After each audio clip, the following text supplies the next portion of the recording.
This page is the cover of weekly SEGA Saturn magazine.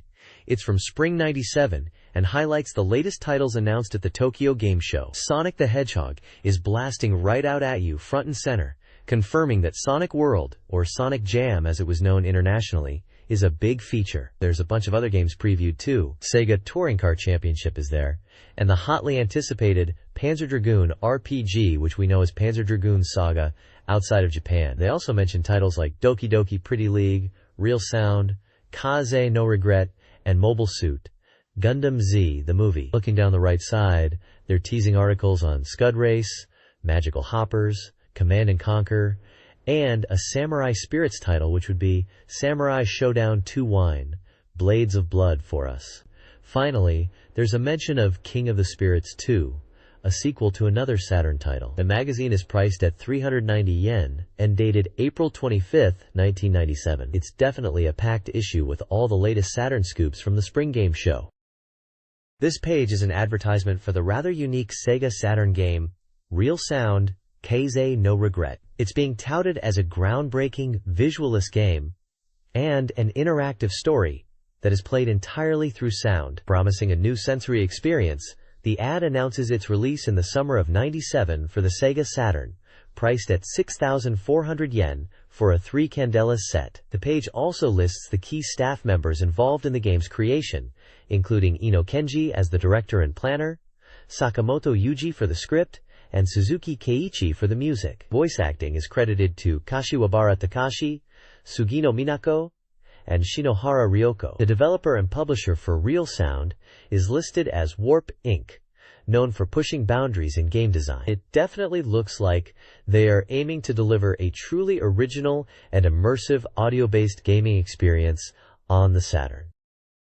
The next page focuses on Real Sound, Kaze no Regret, emphasizing its unique nature as the world's first listening game, where the screen is completely dark. It describes the game as an interactive love story told purely through dialogue, music, and sound effects. You, the player, become the main character named Hirogito, and your choices and reactions to the female character will shape the story. The page highlights that the game aims to create an incredible drama that unfolds entirely within your imagination.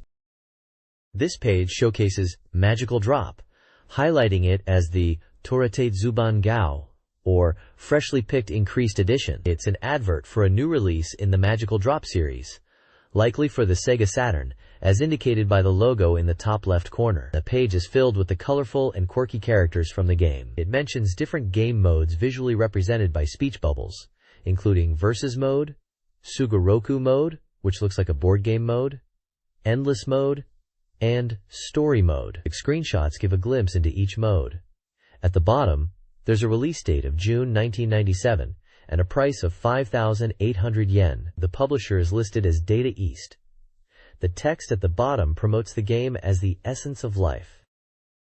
This page is a Magical Drop lecture by High Priestess Sensei, designed to be easily understood by anyone. It's presented like a manga comic strip and serves as the first episode in a series. The focus is on teaching the basics of Magical Drop 2. The comic starts with characters discussing how Magical Drop 2 is the latest in the series. It then dives into explaining the core gameplay, illustrating how to chain and erase colored balls by matching them. They show examples of erasing lines and chains, and introduce the concept of special balls. The lecture continues to explain that when you erase balls, garbage drops fall down. There's a section showing different types of blocks, with symbols, and mentioning various kinds of blocks that can appear in the game. Finally, the comic ends with the characters looking forward to the next lesson, hinting at more advanced techniques to come in future episodes. A fresh campaign is also mentioned as being in the planning stages at the bottom of the page. It seems like this is a beginner-friendly guide to get players acquainted with Magical Drop 2. This page is all about the Sega Saturn release of Those Who Hunt Elves, a command-select adventure game based on the super popular manga series. They're really pushing the fact that this popular manga is finally on Saturn, and that you can experience the undressing aspect from the manga in game form. It's set to launch on April 25th, priced at 7,800 yen for a 2-disc set. If you grab the first edition, you'll also get a bonus CD and a poster, which is a nice touch. They are emphasizing the voice acting by well-known voice talents and promising a game with high-quality animation and a substantial story that really brings the TV anime to life. The advert also mentions the manga's massive success, boasting over 1.2 million copies sold and highlighting its expansion into various media like video, laserdiscs, novels, and TV anime soundtracks. Interestingly, they're even teasing a PlayStation version coming out this summer called Those Who Hunt Elves Hana Chapter. There's also a prize draw mentioned, where answering a questionnaire included with the game's software gives you a chance to win an original telecard. The page shows off some in-game screenshots and photos of the voice actors lending their talents to the game. This page screams excitement for the upcoming Sega Saturn game, Waku Waku 7. It's a vibrant, action-packed fighting game from Sunsoft. The page is dominated by a large illustration showcasing the game's colorful and quirky characters, giving off a really fun and energetic vibe. You can see a diverse cast of fighters, including a cyborg-looking character, a girl with goggles, and even a big purple creature. The text emphasizes the super-powered character battle aspect, hyping up the over-the-top action. There's a release date of June 20th mentioned, along with 2 price points. 5,800 yen for the standard version, and 7,800 yen for a version that includes a RAM cartridge, which likely enhances the game in some way. Overall, the page is purely promotional, aiming to get Saturn owners hyped for this new and seemingly wild fighting game hitting shelves soon. This page is all about the world of Lunar. It highlights 2 games from the series. First up is Lunar, Silver Star Story Complete MPEG version, which is being touted as the ultimate fan edition.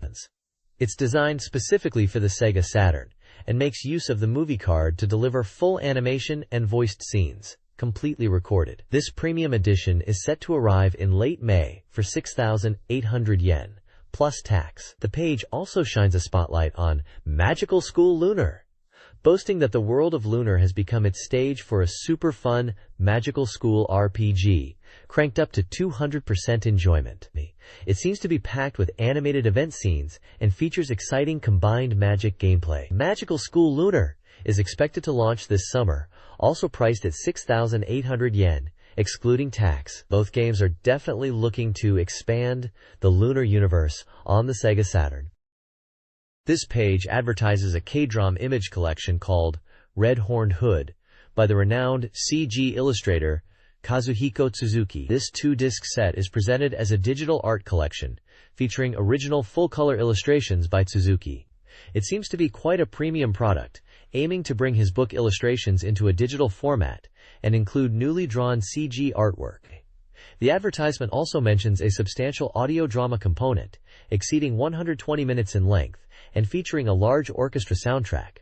It highlights voice acting performances from popular voice actors who have worked on well-known anime such as Please Save My Earth, Yu Yu Hakusho, and Legend of the Galactic Heroes. This audio drama appears to be a significant part of the product, adding considerable value beyond just the artwork. The Kradrom set is priced at 6,800 yen, and there's a list of system requirements for both Macintosh and Windows platforms, specifying things like CPU speed, memory, display resolution, and soundboard compatibility for each operating system.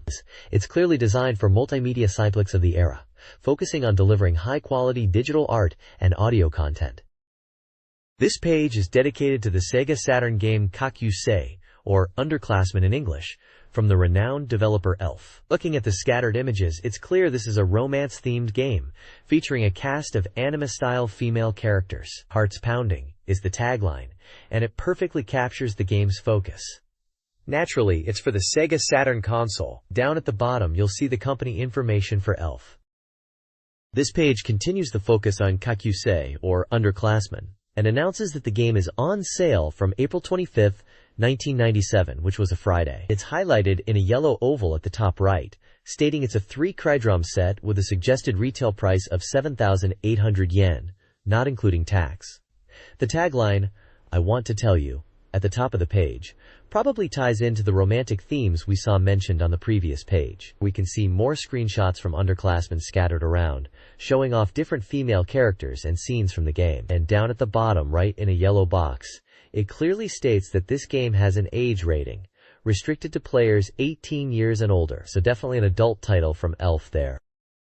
This page is showcasing a range of guidebooks and artbooks for various SEGA Saturn titles. Kicking things off is the Neon Genesis Evangelion Second Impression Bible, which boasts complete scenario coverage for the game. It sounds like a must-have for Evangelion fans, packed with character introductions for Asuka and Rei, interviews with the voice cast and staff, behind-the-scenes content, music scores, and even guest talks. Next up is the Scud Race Official Guide, Volume 1. Created by the AM2 research team. This one's all about the arcade racer Scud Race, promising detailed CG visuals and design insights, perfect for fans who want a deeper dive into the game. Following that is the Langrisser Sacred Sword Secret File for fans of the Langrisser series. It highlights the charm of the characters designed by Urushihara Satoshi and promises high-quality visuals and setting materials all on a photocardrom. It's compatible across multiple platforms, including Saturn, Windows, Macintosh, 3DO, and PCFX. Then we have the Last Bronx Official Artworks, a CG art collection from SEGA AM3 Research, focusing on the beat-em-up Last Bronx. This art book seems to be loaded with character designs and setting materials from the game. Lastly, there's the Quo Vadis 2 Perfect Guide, aimed at strategy enthusiasts for the simulation RPG Quo Vadis 2. It covers tactics, character data including assault armor details, mission guides, events, and even GX event info. This page highlights a couple of strategy and setting guidebooks for different games.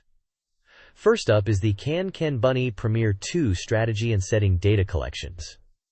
This book covers both the Windows and Saturn versions of Premiere 2, the latest in the Can Can Bunny series. It's packed with strategies, setting materials, and lots of appealing graphics, making it a complete preservation edition. It's supervised by Cocktail Soft and Kid, and seems to be getting good reviews, and is currently on sale. Next we have the Eve Burst Error Original and Setting Data Collection by C-Square Supervision. This 96-page A4 book is for the hit multi-site adventure game Eve Burst Error, and is loaded with original art and setting materials. It also includes staff interviews, in-game terminology explanations, and basic knowledge. It looks like a great resource to dive deeper into the world of Eve Burst Errors. Finally, there's the Kishin Duji Zenki Official Setting Data Collection, supervised by Alicesoft. This is a hefty 200-page A4 book for the Windows 95 simulation game, Kishin Duji Zenki. It's full of beautiful graphics, of course, and includes simulation strategies. They're even throwing in a special Alicesoft B2 size poster while supplies last. It sounds like a must-have for fans who want the complete Kishin Duji Zenki experience. This page is the contents for the magazine. Key highlights include news from the 97 Spring Tokyo Game Show covered on page 14, and a feature on page 81 all about X-Band and SEGA Saturn online networking, which is launching in spring. The special report on page 26 previews a bunch of games like Sonic Jam, Sega Touring Car Championship, Panzer Dragoon Saga, which was still called Azel Panzer Dragoon RPG at this point, Street, Super Robot Wars F, Graduate, Real Sound, Kaze No Regret, Mobile Battleship Nadesico, and it mentions something funny about a hot pot in the subtitle, maybe referring to relationship developments in the game. Quiz, Rainbow-Colored Dreams, and Mass Destruction are also listed. We can see Sonic and Tails making an appearance on this page too. This SEGA Saturn Magazine update highlights new and upcoming games. SEGA Saturn Press announces releases like Legend of K1 Grand Prix 96 and Thunder Force versus Coming Soon Soft. Previews games such as Sonic Jam and Civilization. New World's 7 Wonders. SEGA Saturn Soft Complete Guide reviews release titles like Metal Slug. An interview with the developers of Top Skater and the arcade racing game Den-O Senki, Virtual Karen X Over, is featured. New Century Evangelion Second Impression previews an Evangelion game. A game index lists numerous titles, including Advanced World War, Panzer Dragoon RPG, and Sky Target. The magazine also includes regular sections, like SEGA Saturn Data Station, reader content, and software reviews. This page is a Super Express report from the Tokyo Game Show 97 Spring event. It kicks off by describing the SEGA booth, emphasizing its red and black, "This is cool" design. They highlight the booth was packed with exciting new titles, particularly mentioning Project Sonic and the upcoming release of Sonic Jam, promoting it as the latest high-speed action Sonic game. The article then discusses the rush of new software announcements at the show, mentioning Polygon Sonic games and stage presentations where developers talked about their new titles. They emphasized the quality of Saturn software being showcased. Moving on, the page spotlights several games with screenshots and names of presenters or developers. These include Sonic Jam with Yuji Naka, Panzer Dragoon Saga with Shinya Mizuguchi, and Taro Takabe, Last Bronx featuring Mr. Abe, Solo Crisis with Yosuke Suzuki, Tactics Formula with Hideo Suzuki, and Sakura Wars Columns 2, Dramatic Game Tournament with Mr. Omiya and Katoken. The overall impression is that Sega had a strong presence at the show, with a focus on new and exciting Saturn games. This page highlights several game companies showcasing their upcoming titles at the show. Capcom had a large booth celebrating Mega Man's 10th anniversary, announcing new titles and ports like the Saturn version of Resident Evil and Cyberbots. They even previewed MSH vs. Street Fighter, and announced the Street Fighter Collection, a compilation for Saturn that includes Super Street Fighter 2X, Super Street Fighter 2, and Street Fighter 2, plus the arcade versions, promising intense battles. Also from Capcom, the Dungeons & Dragons collection was revealed, another set of games being ported to Saturn, described as action-packed with explosive, Halocat power. Konami officially announced Tokimeki Memorial 2 for PlayStation at their press conference. While focused on PS due to market size, they hinted at a possible Saturn version, depending on how things go. They also mentioned Tokimeki Memorial Drama Series, Volume 2 is coming in the autumn, especially Game Arts and Kadokawa Shuten had booths together, highlighting titles like Grandragia and GDNet games. Game Arts showcased Gungrafon 2 with a cool feature: communication battles via cable. They even had a reference exhibit for a communication battle version, supporting up to 4 consoles. Finally, Koei announced 2 brand new Saturn titles, Zeldner Silto and 7 Secret Treasures War Flag Smile. Angelique was also featured, with a popular digital camera corner for taking photos with characters. Zeldner Silto is described as a simulation RPG set in medieval Europe, while 7 Secret Treasures is an adventure game sequel, both promising exciting gameplay. This page covers more of the games and announcements from the show, starting with Media Quest showcasing Layer Section 2, known internationally as Rayforce 2. The game was reportedly 30% complete, but already looking visually impressive, with special attention given to the transparent effects. Tecmo were showing off the Saturn version of Dead or Alive, and it was said to be so close to the arcade version that it was hard to tell the difference. There was a lot of buzz around this, with video demos being shown frequently and drawing crowds. Some people were even watching the demo multiple times. Asmik was highlighting World Evolution Soccer, boasting a new system that lets players create tactical strategies and control player positioning on their team. In the other section, there's a mention of MIDI keyboard support for Saturn, allowing users to utilize the console's internal sound for music composition. Microcabin's puzzle game Noon is also featured, noted for its story mode and new characters different from their falling block puzzle game. Saturn Music School, Step 1 is also briefly mentioned. Finally, the SESA Awards '96 are announced. Sakura Wars took home the top prize as the #1 software of '96, praised for its characters and story. Other winners included Batsugun and Battle Garega in the shooting category, Nights into Dreams for programming and graphics, Parappa the Rapper for sound and new concept, Decathlete in the adventure department, and Sakura Wars again for character design and scenario. Sega launched a Project Sonic campaign, seeking fan support via postcard entries for prizes. A separate giveaway offered original logo blousons and t-shirts. The third Puyo Puyo Master Tournament, attended by 30,000 people, featured new game machines, a voice actor audition, and a talk show. Sega also announced Disc Station Saturn. The article covers the Sony Music Purakura Queen contest at Tokyo Joy Palace, where a 13-year-old girl won. Disney characters were added to Print Club 2, with a Golden Week campaign for couples. A voice audition is open for Real Sound Kaze no Regret to cast Hiroki, with a May 5th deadline. Enemy Zero's Laura appears on Digital Chat Chat. In music, Hitomi's Busy Now and Hiroko Kasahara's Soto Yoru ni Naku are highlighted. Finally, the original soundtrack for Earth Adventure and the Eberouge Legend Volume 3 Candela's Drama were announced. This book review section heavily features books related to Neon Genesis Evangelion, sparked by the Second Impression Saturn release. Reviews highlight several Evangelion titles: Second Impression Bible for detailed scenarios, Evangelion Research Introduction for psychological analysis, 2 books focusing on creator Hideaki Anno, Hideaki Anno Schizo Evangelion, and Hideaki Anno Parano Evangelion, and the comprehensive guide Neon Genesis Evangelion Gerion. Beyond Evangelion, the section covers diverse game guides. Angelique in Wonderland Sweet Guide prioritizes story and character relationships. Virtua Cop 2 Detective Manual offers gameplay strategies. Gundam CG Works Gundam Digital Archives showcases Gundam visuals. Finally, the Dukyu Say If official guide provides detailed character data and action analysis. The selection caters to various interests, from deep dives into anime to practical gaming strategies and visual appreciation. The top 15 best-selling Sega Saturn games in Japan are presented. Professional Baseball Greatest 997 tops the chart, praised for its realisms.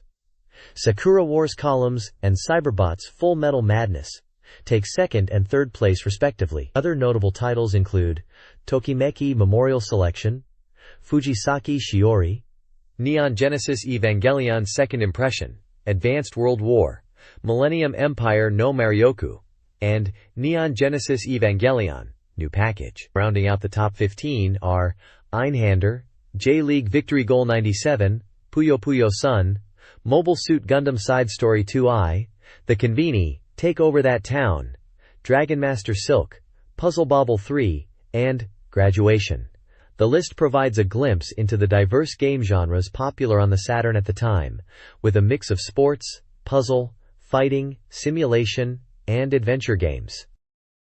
This page reveals the user's top 20 desired games for Sega Saturn conversion, topped by the Final Fantasy series, showing strong demand for RPG titles on the platform. Vampire Savior and Dragon Quest series are also high on the list, indicating interest in fighting games and established RPG franchises. Other notable mentions include Street Fighter 2i, Scud Race, and New Century Evangelion Iron Maiden, showcasing a diverse taste in genres from fighting to racing to visual novels. Below this, the Shop Data Top 15 section details the most popular arcade video games. Virtua Fighter 3 leads this chart by a significant margin, emphasizing its arcade dominance. Denu Senki Virtual On and Tekken 3 follow, reinforcing the popularity of fighting games in arcades. Street Fighter 2i and Real Bout Fatal Fury Special also make the list, further cementing the fighting game craze. A one-point check games section highlights The House of the Dead as a new and noteworthy arcade title, praising its horror shooting gameplay and impressive visuals. Screenshots on the page feature Sega Touring Car Championship, Quiz Nanero Dreams, The House of the Dead, and X-Men vs. Street Fighter, giving glimpses into these popular and upcoming games. This page showcases the user data top 30, revealing the most anticipated upcoming Sega Saturn games based on player votes. Grandia, an RPG by GameArts, takes the top spot with 505 points and is described as having overwhelming graphics and a demo expected in June. Virtua Fighter 3 is second with 372 points, hyped for its summer tournament focus and impressive AM2 development. Super Robot Wars F lands in third place with 358 points, praised for its development is also smooth, expectations are high, and integration of elements from Neon Genesis Evangelion. Further down the list, in 8th position, and as a pickup check game, is Azel Panzer Dragoon RPG, later known as Panzer Dragoon Saga, generating 254 points and noted for its combat scenes are also powerful, and RPG elements.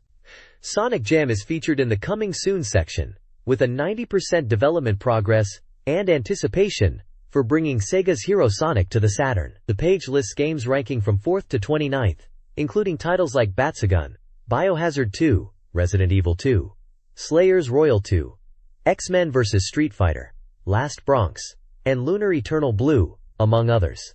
These games span various genres and developers, showing a diverse range of upcoming titles for the Sega Saturn. The bottom right corner highlights Other Check, Coming Soon, featuring J.League Pro Soccer Club wo Tsukuru. 2 and Time Bokan series Bokan to Ipatsu, Doranbo Kanzenhan, indicating more games on the horizon for Sega Saturn fans. This page from the All Soft Readers Check. Reader's Race Volume 48 ranks Sega Saturn games based on player excitement. Past World War Thousand-Year Empire's Demise surprisingly claims the top spot, surpassing the previously popular Eve Burst Error. The list continues down to 178, showcasing a wide variety of genres and including familiar titles like Fighters Megamix, Virtua Fighter 2, and Guardian Heroes. The page also features sub-rankings, Oops Table Saturn A, highlighting Advanced World War, and a possible surprise hit, Jinx? While Oops Table Saturn B focuses on mid-rank games. Vampire Savior experienced a significant rise in popularity, climbing 190 positions, while Virtual Leader dropped drastically. Overall, the page provides a detailed snapshot of Saturn game popularity and is a valuable resource for Saturn enthusiasts. This page continues the Sega Saturn Reader's Race rankings from the previous page. We start off with a closer look at some of the top new entries. First up is Advanced World War, Thousand-Year Empire's Demise, still holding the #1 spot. The reviewers praise it as a completely different experience from previous entries in the series, highlighting the adoption of a command system and human elements in unit development. They mention the depth of strategy, the well-implemented rules, and the great graphics, although some found the 3D battle scenes a bit hard to read. Next we see the Conveni, Ano Machi wo Dokusen Seiyo, a simulation game praised for its relatable theme of running a convenience store. Reviewers liked arranging products and feeling the satisfaction of selling them, appreciating the game's atmosphere. However, some wished for more freedom and found the pacing a bit slow. Lastly, Classic Road, a horse racing game, is highlighted as a hidden gem. Reviewers compliment its beautiful graphics, user-friendly interface, and stress-free gameplay. They mention that even beginners can easily get into it and appreciate the realistic horse and race elements. The right side of the page is packed with the continuation of the game ranking list, stretching from rank 179 all the way down to 289, offering a broad view of game popularity amongst readers at the time. This page continues the Sega Saturn Reader rankings, showcasing games from rank 290 to 441. The new arrival Single Horse Introduction 2 section reviews several games. Winning Post 3 offers a horse racing simulation with outdated mechanics. Space Invaders faithfully recreates the arcade experience, but feels dated. Titan Wars features high difficulty but praised movie scenes, appealing to Western game fans. And Isto e Zico Jico's Thinking Soccer has a unique feel with Jico's voice and video controls, but lacks depth, catering to enthusiastic fans. A new arrival Caution Horse Introduction section highlights games with potential drawbacks, urging readers to consider reviews carefully before buying. This page provides a review of Sega Saturn games released in March. Sakura Wars columns received praise, while Professional Baseball Greatest 997 was criticized for gameplay flaws. Cyberbots, Full Metal Madness was enjoyed despite its difficulty, and Graduation Crossworld was seen as underwhelming. Reader comments mention Die Hard Arcade and Eve Burst Error. The page also announces new releases and competitive sales. 2 reader contests are featured: the Top Order Prediction Game, focused on Quo Vadis 2, and the Odds Prediction Game, centered on Metal Slug. Examples and prizes are provided. A Sega Saturn accessory ranking table is included. The page concludes with instructions for entering contests and details on prizes like power memory, controllers, and games. The participation deadline is April 17th. This page announces the upcoming Sega Saturn game, Sonic Jam. It's touted as a supersonic legend for the Sega Saturn and is reported directly from the Tokyo Game Show. The page excitedly proclaims, "Sonic is back!" and reveals that Sega's big project, codenamed Project Sonic, is finally starting. Sonic Jam is presented as the first release of this project and a compilation of the Mega Drive Sonic the Hedgehog series. It's described as a revitalized Sonic Jam that bundles together 4 titles. It's scheduled for release in June and priced at 4,800 yen. The page highlights the exhilarating speed and brand new Sonic World feature, urging readers to pay close attention to it. We can see Sonic, Tails, and Knuckles featured prominently in the artwork, and a screenshot shows Sonic running through Green Hill Zone. This page continues the Sonic Jam announcement from the Tokyo Game Show, emphasizing it as the first major release of Project Sonic. Apparently, Sega's booth at the show was dominated by Sonic, and the atmosphere was buzzing with excitement. Attendees even received a special Sonic team bag, which featured Knight's artwork from the previous year and Sonic Jam this year, with a design that is said to be very cool. Sonic Jam itself is described as a compilation of 4 classic Mega Drive Sonic games, making it an omnibus title. However, it's not just a simple collection. It includes a brand new Sonic World mode. This new mode is packed with fresh content, like a museum showcasing the history of the Sonic series, opening movie, character introductions, and more. It's highlighted as a significant addition beyond just the original games. With a reasonable price of 4,800 yen, it's presented as a must-buy for fans. We can also see a screenshot of the Act Select screen from Sonic Jam, showing Green Hill Zone and the level times. The text mentions that the new Sonic World is built with polygons and includes digital manuals, suggesting a lot of extra content within the game. The page features the box art for Sonic the Hedgehog 1, 2, 3, and Sonic and Knuckles, confirming these are the 4 games included in this collection. The final message is a bold statement that this year is the year of Sonic. Sonic Jam is presented as more than a typical retro game collection. It's touted as a completely new creation. The main feature is Sonic World, a 3D environment allowing players to explore as Sonic and access pavilions containing series information and surprises. The game also includes a digital manual featuring high-resolution versions of the original game manuals in both Japanese and English. The developers are emphasizing the game's interactive and explorative experience. It will include animations, opening movies, and even TV commercials viewable in tour motion. Yuji Naka, Takao Horino, and Naoto Oshima are involved, with Sonic Jam being part of a larger Project Sonic, suggesting a significant plan for the franchise. Sonic Jam seems to be a major step forward for the series. Sonic Jam, a collection for Sonic fans, features new content. It includes a 15-second CG opening movie created by Sonic Team. New gameplay features are highlighted, including time attack mode for all stages with autosave, a dedicated special stages mode, and the functional lock-on feature from Sonic and Knuckles. Most notably, Spin Dash is now playable in Sonic 1, enhancing its playability. Sonic Jam, targeted for a June release near Sonic's 6th anniversary in Japan, aims to blend Sonic elements and history. It's described as a Christmas present with historical content and a gallery.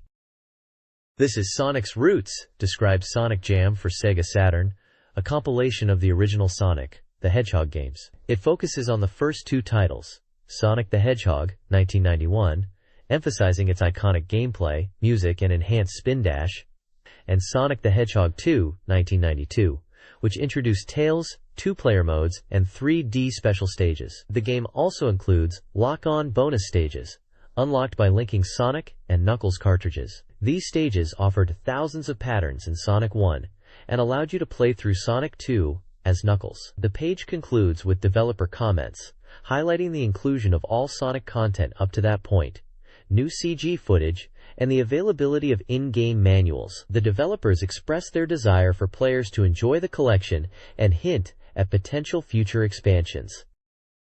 Project Sonic First Bomb. Sonic Jam for Sega Saturn aims to deliver a comprehensive Sonic experience. It features fully reproduced versions of Sonic 3 and Sonic and Knuckles, highlighting Knuckles as a key character. Sonic and Knuckles continues directly from Sonic 3. The game emphasizes the lock-on feature, allowing cartridge combinations for a complete story experience and access to Knuckles in Sonic 2. Sonic Jam promises to faithfully recreate all lock-on effects, including special stages. The cover art was digitally enhanced to capture Sonic's essence. An interview hints at future announcements, likely around E3, and the inclusion of Sonic World, a digital game utilizing game parts. The developers are excited about bringing Sonic to a wider audience with Sonic Jam and promise more updates. Sega announced the Saturn port of Sega Touring Car Championship at the Tokyo Game Show, set for release this autumn. Developed by the team behind Sega Rally Championship, the game is based on the popular arcade version, promising exhilarating gameplay and realistic handling. Featuring cars from the International Touring Car Championship, Players can expect high-speed races and intense competition. Producer Motoshi Takabe stated the Saturn version would be a newborn experience, not just a direct port. Key features include exciting bumper-to-bumper racing and a soundtrack by Avex Trax. The game aims to replicate the arcade's core fun while enhancing the home console experience with exciting races and competitive car battles. SEGA Touring Car Championship features 4 real-world touring cars: Alfa Romeo 155 version 6 Thai, Opel Calibra V6, AMG Mercedes C-Class, and Toyota Supra GT. 4 WD cars offer grip for beginners, while father cars suit experienced players. Gameplay involves qualifying and a series of races culminating in a final race. The game is inspired by the International Touring Car Championship, ITC, a popular European racing series. The article promotes the STCC homepage with galleries and rankings, along with a strategy VHS video. A Q&A section addresses gameplay adaptations for the Saturn version and controller compatibility. Future content additions are contingent on interest. Online play isn't available initially, but is under consideration for the future. This page is a special report from the Tokyo Game Show, focusing on how Panzer Dragoon has evolved into an RPG, specifically Panzer Dragoon Saga, which was known as a Hazel at the time. The page highlights that the battle scenes of this previously mysterious title were finally revealed at the show. It mentions this is a rapid report covering the visually impressive new system secrets of the game. We can see images of the game in action, showcasing dragon battles and flight scenes that look like classic Panzer Dragoon but with an RPG twist. The lower portion of the page shows the Sega booth at Tokyo Game Show, packed with people eager to see Panzer Dragoon Saga, alongside other games like Sonic Jam and Last Bronx. It mentions that developer talk shows were also a big draw, suggesting a lot of excitement around Sega's upcoming titles. This page unveils the first public look at Panzer Dragoon Saga's battle screens, highlighting how it's reinventing RPG battles. It emphasizes that, unlike traditional RPGs, this game features dynamic, active battles where positioning is crucial. The screenshots show the impressive in-game visuals, maintaining the Panzer Dragoon feel but now within an RPG structure. The page breaks down the battle system into key components. The battle radar shows the relative positions of the player dragon and enemies, emphasizing tactical positioning. HP and BP are explained as health points and berserk points, the latter being similar to magic points in typical RPGs and used for special attacks, although details are still being revealed. The main character and dragon action gauge refers to a gauge for using dragon and character attacks and spells. A key new element is positioning, where strategic placement becomes vital. Players can circle around enemies to find advantageous spots, exploit weaknesses, and avoid danger zones, adding a layer of tactical depth beyond simply attacking head-on. The interview section features a developer confirming that the battle system is becoming solid as they head towards the game show. They also touch on enemy encounters, mentioning they occur during flight and transition to battle screens, and that enemies are not visible on the field map generally, but special ones might be. Panzer Dragoon Saga's combat system emphasizes dragon control and strategic positioning. The game retains the signature homing laser attack, allowing for multiple targets. Players must exploit enemy weak points, indicated by a red lock-on marker, by strategically positioning the dragon. Combat features a variety of attacks, weapons, and items to enhance variety. The berserk attack is also present. Developers confirmed RPG influences, highlighting the importance of tactical awareness due to enemies attacking from multiple directions. Controls are designed to be intuitive, resembling standard RPG interfaces with directional movement and button-based attacks, including window-based item selection. The game aims to provide a comprehensive and user-friendly RPG experience. This page delves deeper into the combat mechanics of Panzer Dragoon Saga. It highlights a new feature called Danger Zones, where enemies telegraph powerful attacks, forcing players to anticipate and evade these areas to avoid significant damage. Mastering positioning is crucial to survival.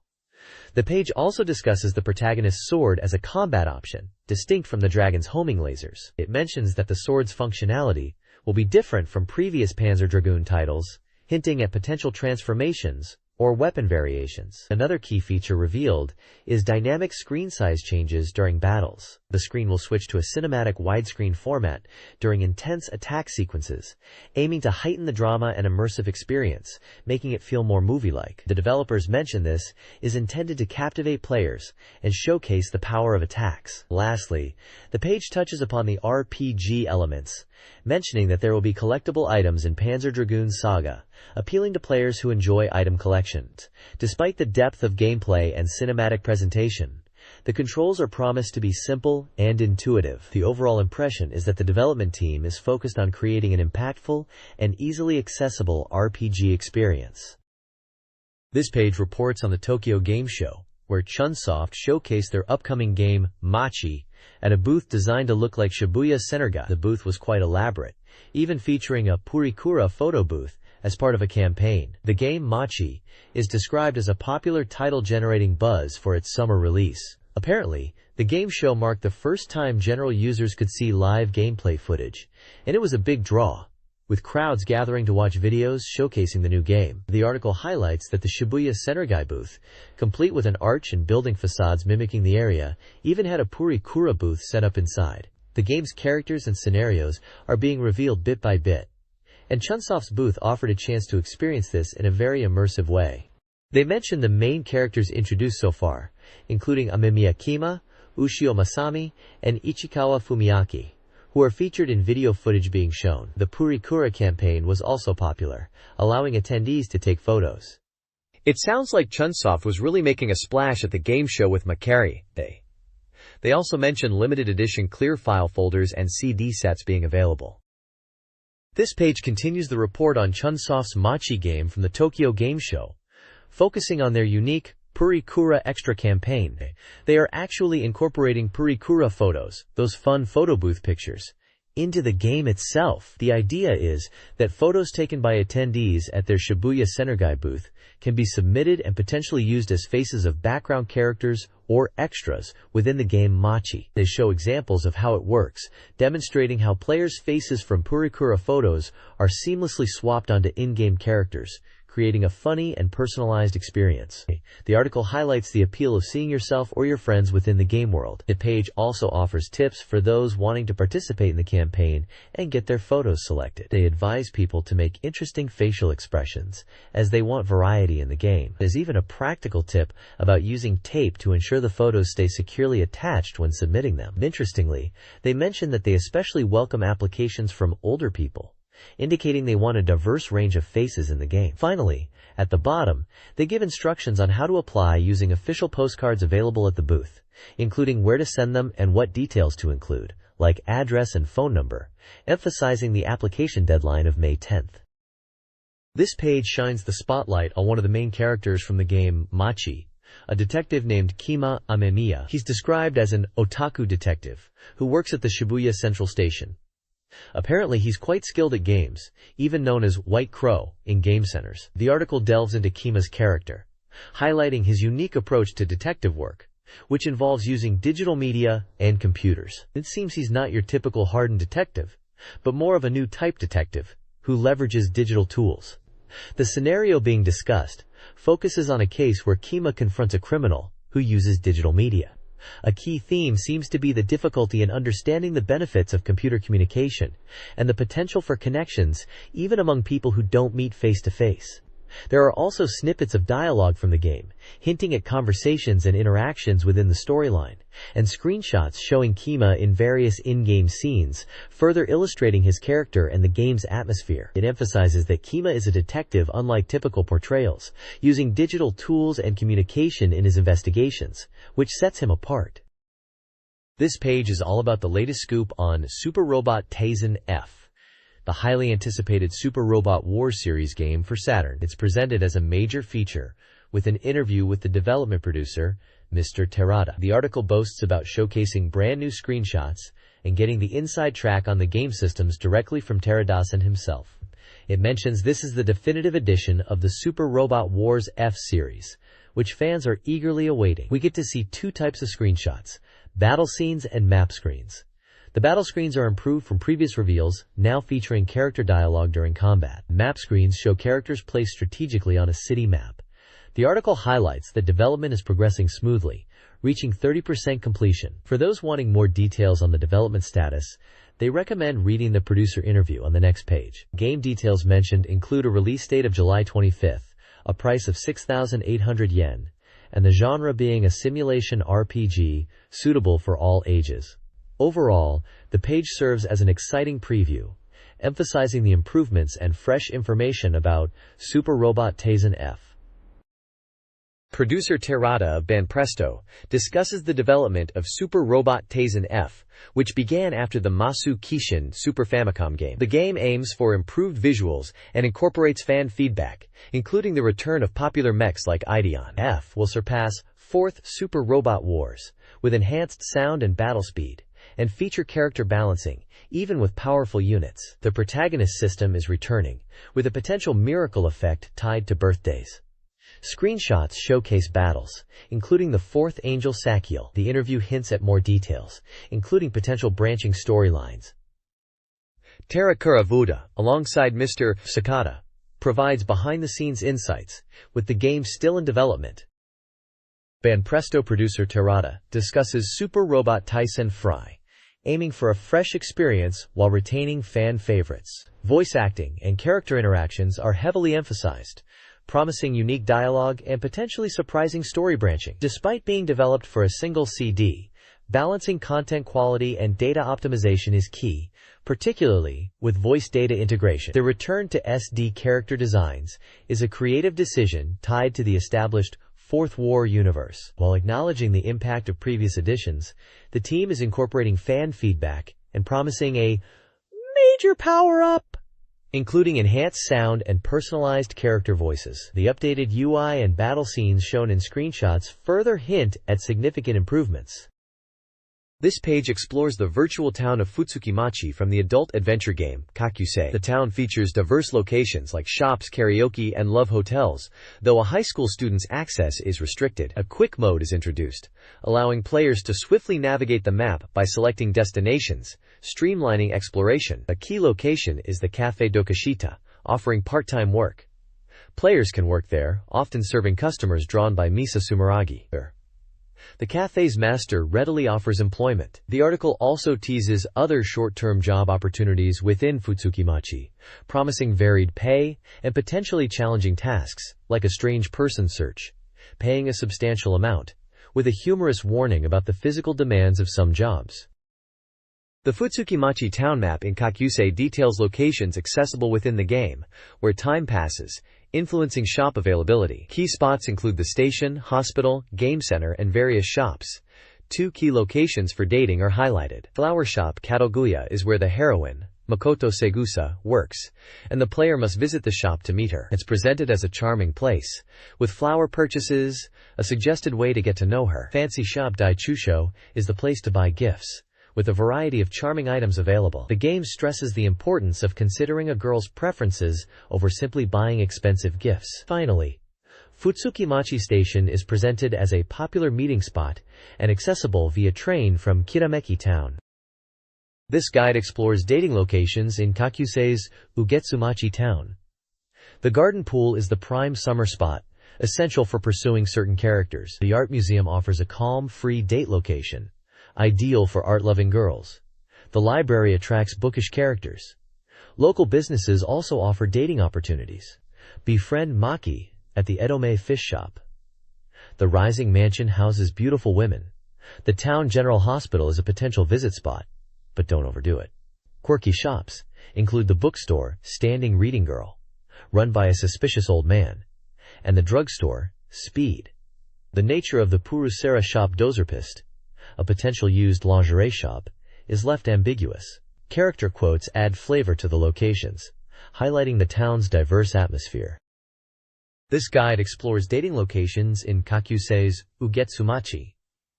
The Love Hotel Love is for couples, though potentially awkward. The game center Starship features the Poster Dream game with 8 collectible posters. The Cabaret Club Star Sia is an adult establishment. For compatibility readings, visit the fortune teller Baba's shop, with results available for Raiko, Mikoto, Tamaki, and Mayumi. If you need dating advice, The suspicious old man's shop sells hint scrolls. Lastly, the Request Jizo is a mystical location for solidifying relationships and potentially manipulating time, so long as you aren't stingy with your offerings. This page features an interview with game creator Kenji Ino and musician Keiichi Suzuki of Moonriders, discussing the sound direction for the game Real Sound. The interview dives into the unique challenges of creating sound for games, especially for Real Sound, which seems to be pushing the boundaries of audio experience. They talk about how they aim to get to the core of sound creation by listening intently.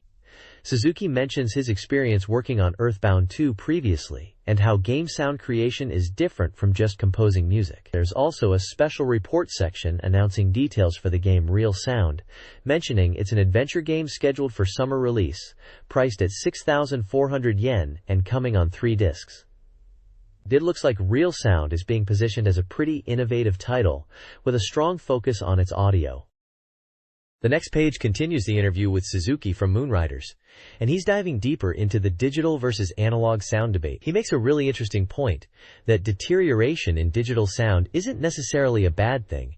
In fact, he finds it's part of the unique appeal. He mentions how in digital, you can precisely control and manipulate sound, but sometimes unexpected things happen, and that's where the magic lies. They also talk about the game Real Sound again, and how they're approaching the sound design. Ino brings up Mother as a reference point for game music, and how different the creation process is for games compared to just making music. They touch on how older consoles like the Famicom, with their limitations, shaped game music back then. There's a section where they discuss memorable BGM in games, mentioning Capcom's Sweet Home on Famicom, praising its sound direction, and also Earthbound, or Mother 2 as it's known in Japan, as examples of games with really impactful music. It sounds like they're really exploring the nuances of sound and how it can enhance the gaming experience, especially in a game like Real Sound, which seems to be heavily reliant on audio. This page is all about the SEGA Saturn game Martian successor Nadesico, and they are focusing on the date simulation aspects of the game. It seems you can experience what-if date scenarios in virtual rooms. They highlight 2 example date scenarios, one with Eureka in a stylish bar aiming for a more grown-up atmosphere, and another with Minato in a modern and chic setting. The article mentions that the date mode is unlocked by building up affection with the characters. For fans of the anime, the voice recording for the game is complete, and they've got the original voice actors from the anime. Martian successor Nadesico is an adventure game coming to SEGA Saturn on May 2nd, priced at 5,800 yen and rated for all ages. The page also mentions voice actors Kotono Mitsuishi as Misumaru Eureka and Naoko Takano as Megumi Reynard. This page previews diverse date scenarios in the game.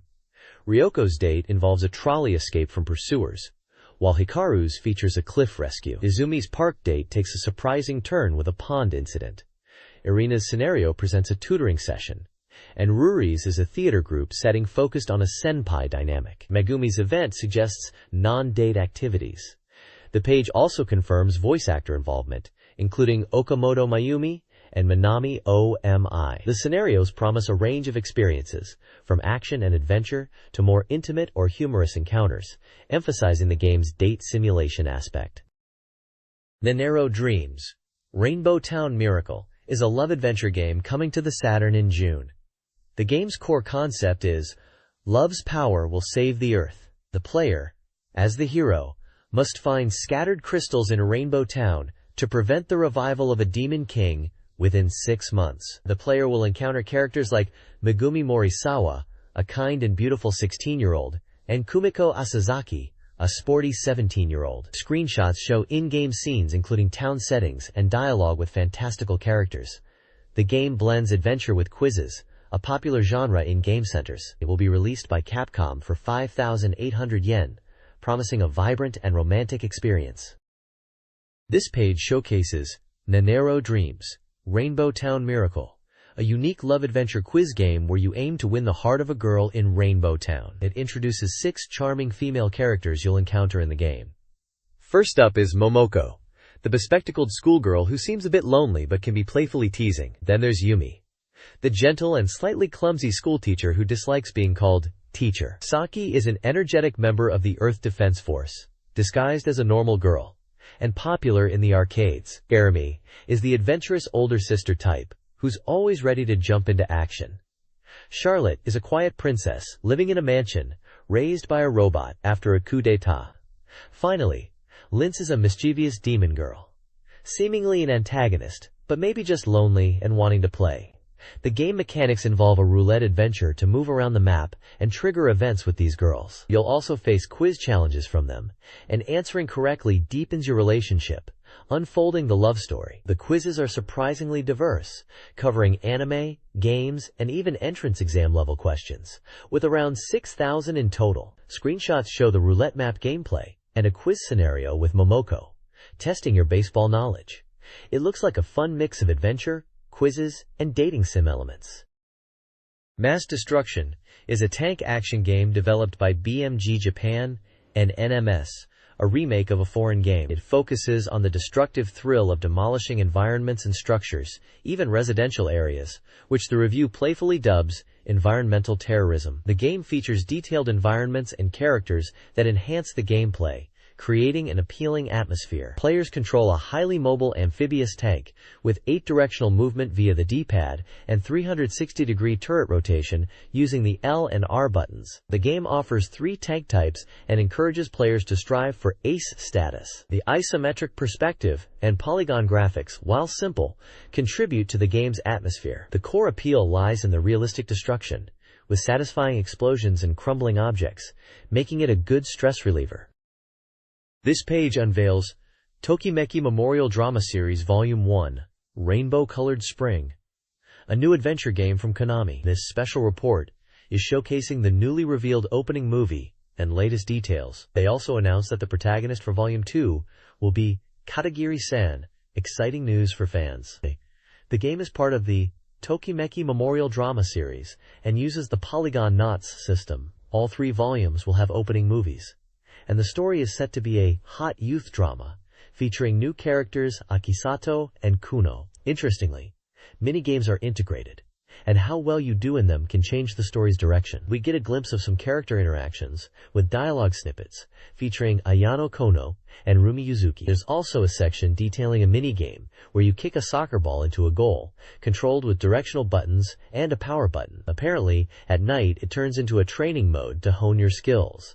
While the rules seem simple, they say clearing it is more challenging than you might expect. The page includes various screenshots showing character portraits, in-game scenes, and a look at the soccer minigame. The bottom text highlights that the displayed opening movie is new, and points out the hidden character, Mikan Hayakawa, noting that she's subtly included, wondering what the reason for this might be.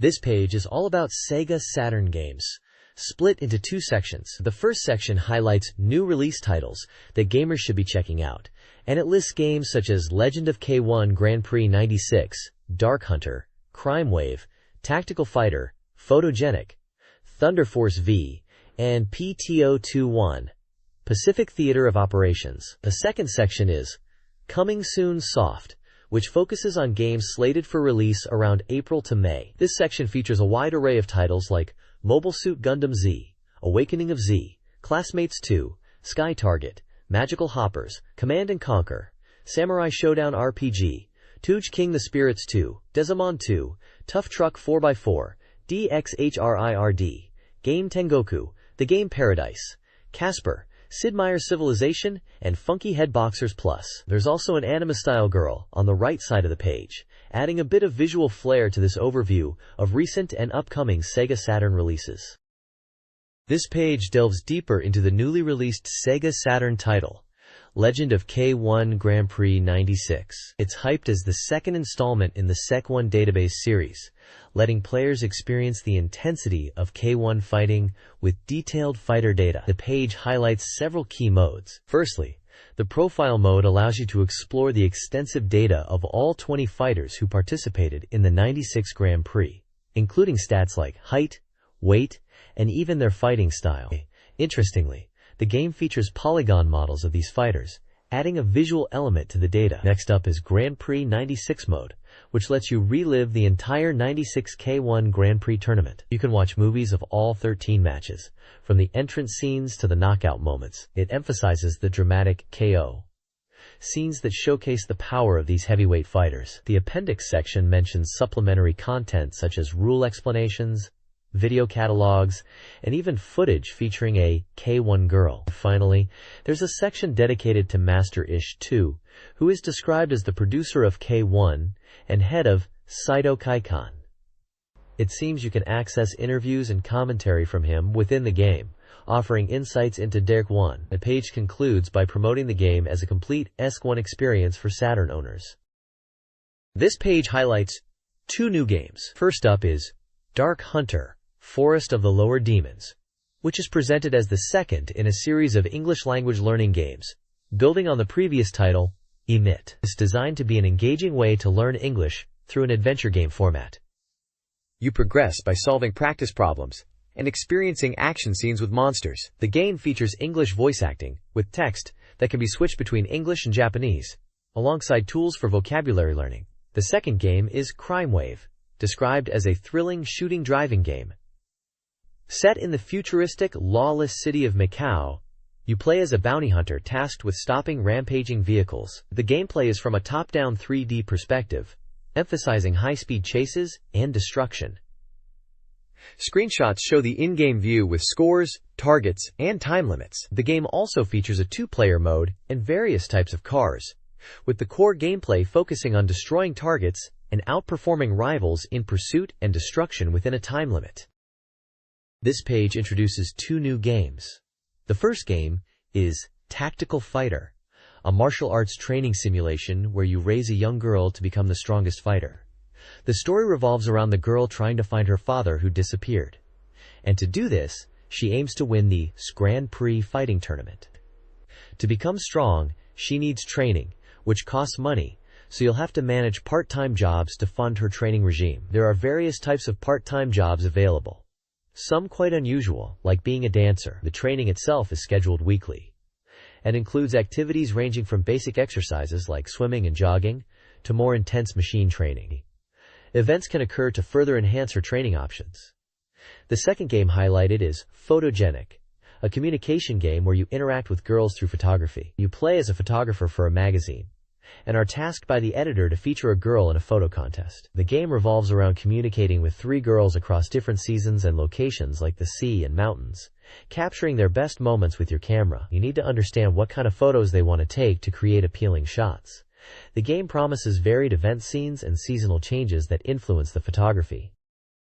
This page highlights 2 upcoming SEGA Saturn titles. First up is Thunder Force V, the latest installment in the legendary side-scrolling shooter series from Technosoft. It seems to be shaping up nicely at 50% completion, and promises to deliver the intense shooting action fans expect. The screenshots show off some impressive-looking bosses and stages set over the sea, all rendered in beautiful polygons. The reviewer mentions this is the latest news for series fans and shooter enthusiasts who have been eagerly waiting for it. Next we have Admiral's Decision 2I, a grand strategy simulation game focusing on naval warfare in the Pacific. This game, at 60% completion, lets you take on the role of either the Japanese or American fleet commander during World War II. It's described as a turn-based simulation where you'll manage your fleets in both the sky and sea across a detailed battlefield. The screenshots show a strategic map interface and unit details, suggesting a deep and tactical experience. The article emphasizes that the layered gameplay in air and sea allows for deeper strategies in this 3rd installment of the series.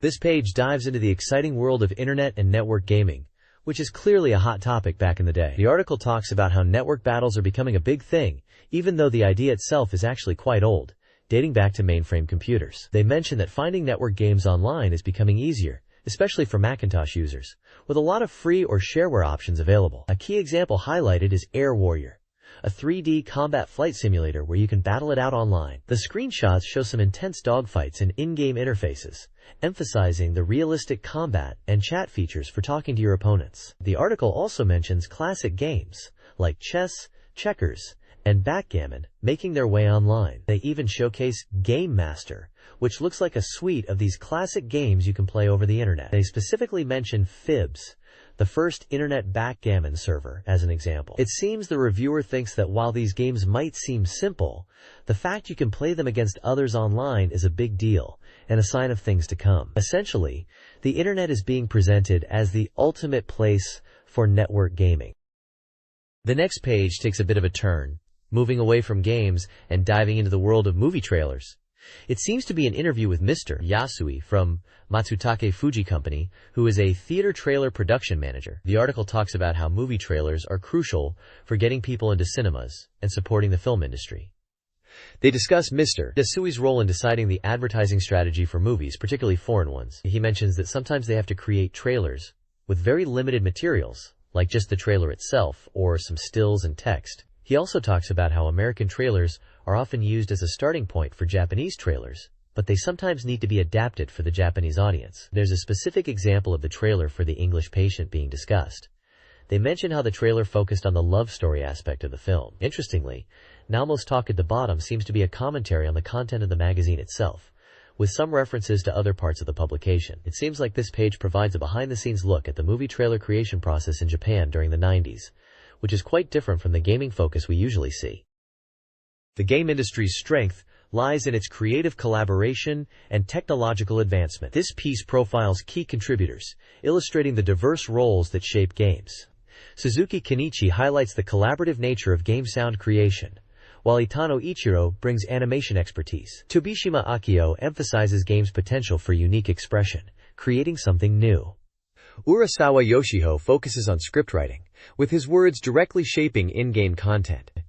The Gameware Project, a unique CD-ROM magazine, received positive reception, particularly its fun slot minigame. The article also includes a personal reflection from Kikuchi Taijin, drawing a parallel between his childhood excitement for Star Wars and the anticipation for its revival, suggesting the power of media to create wonder.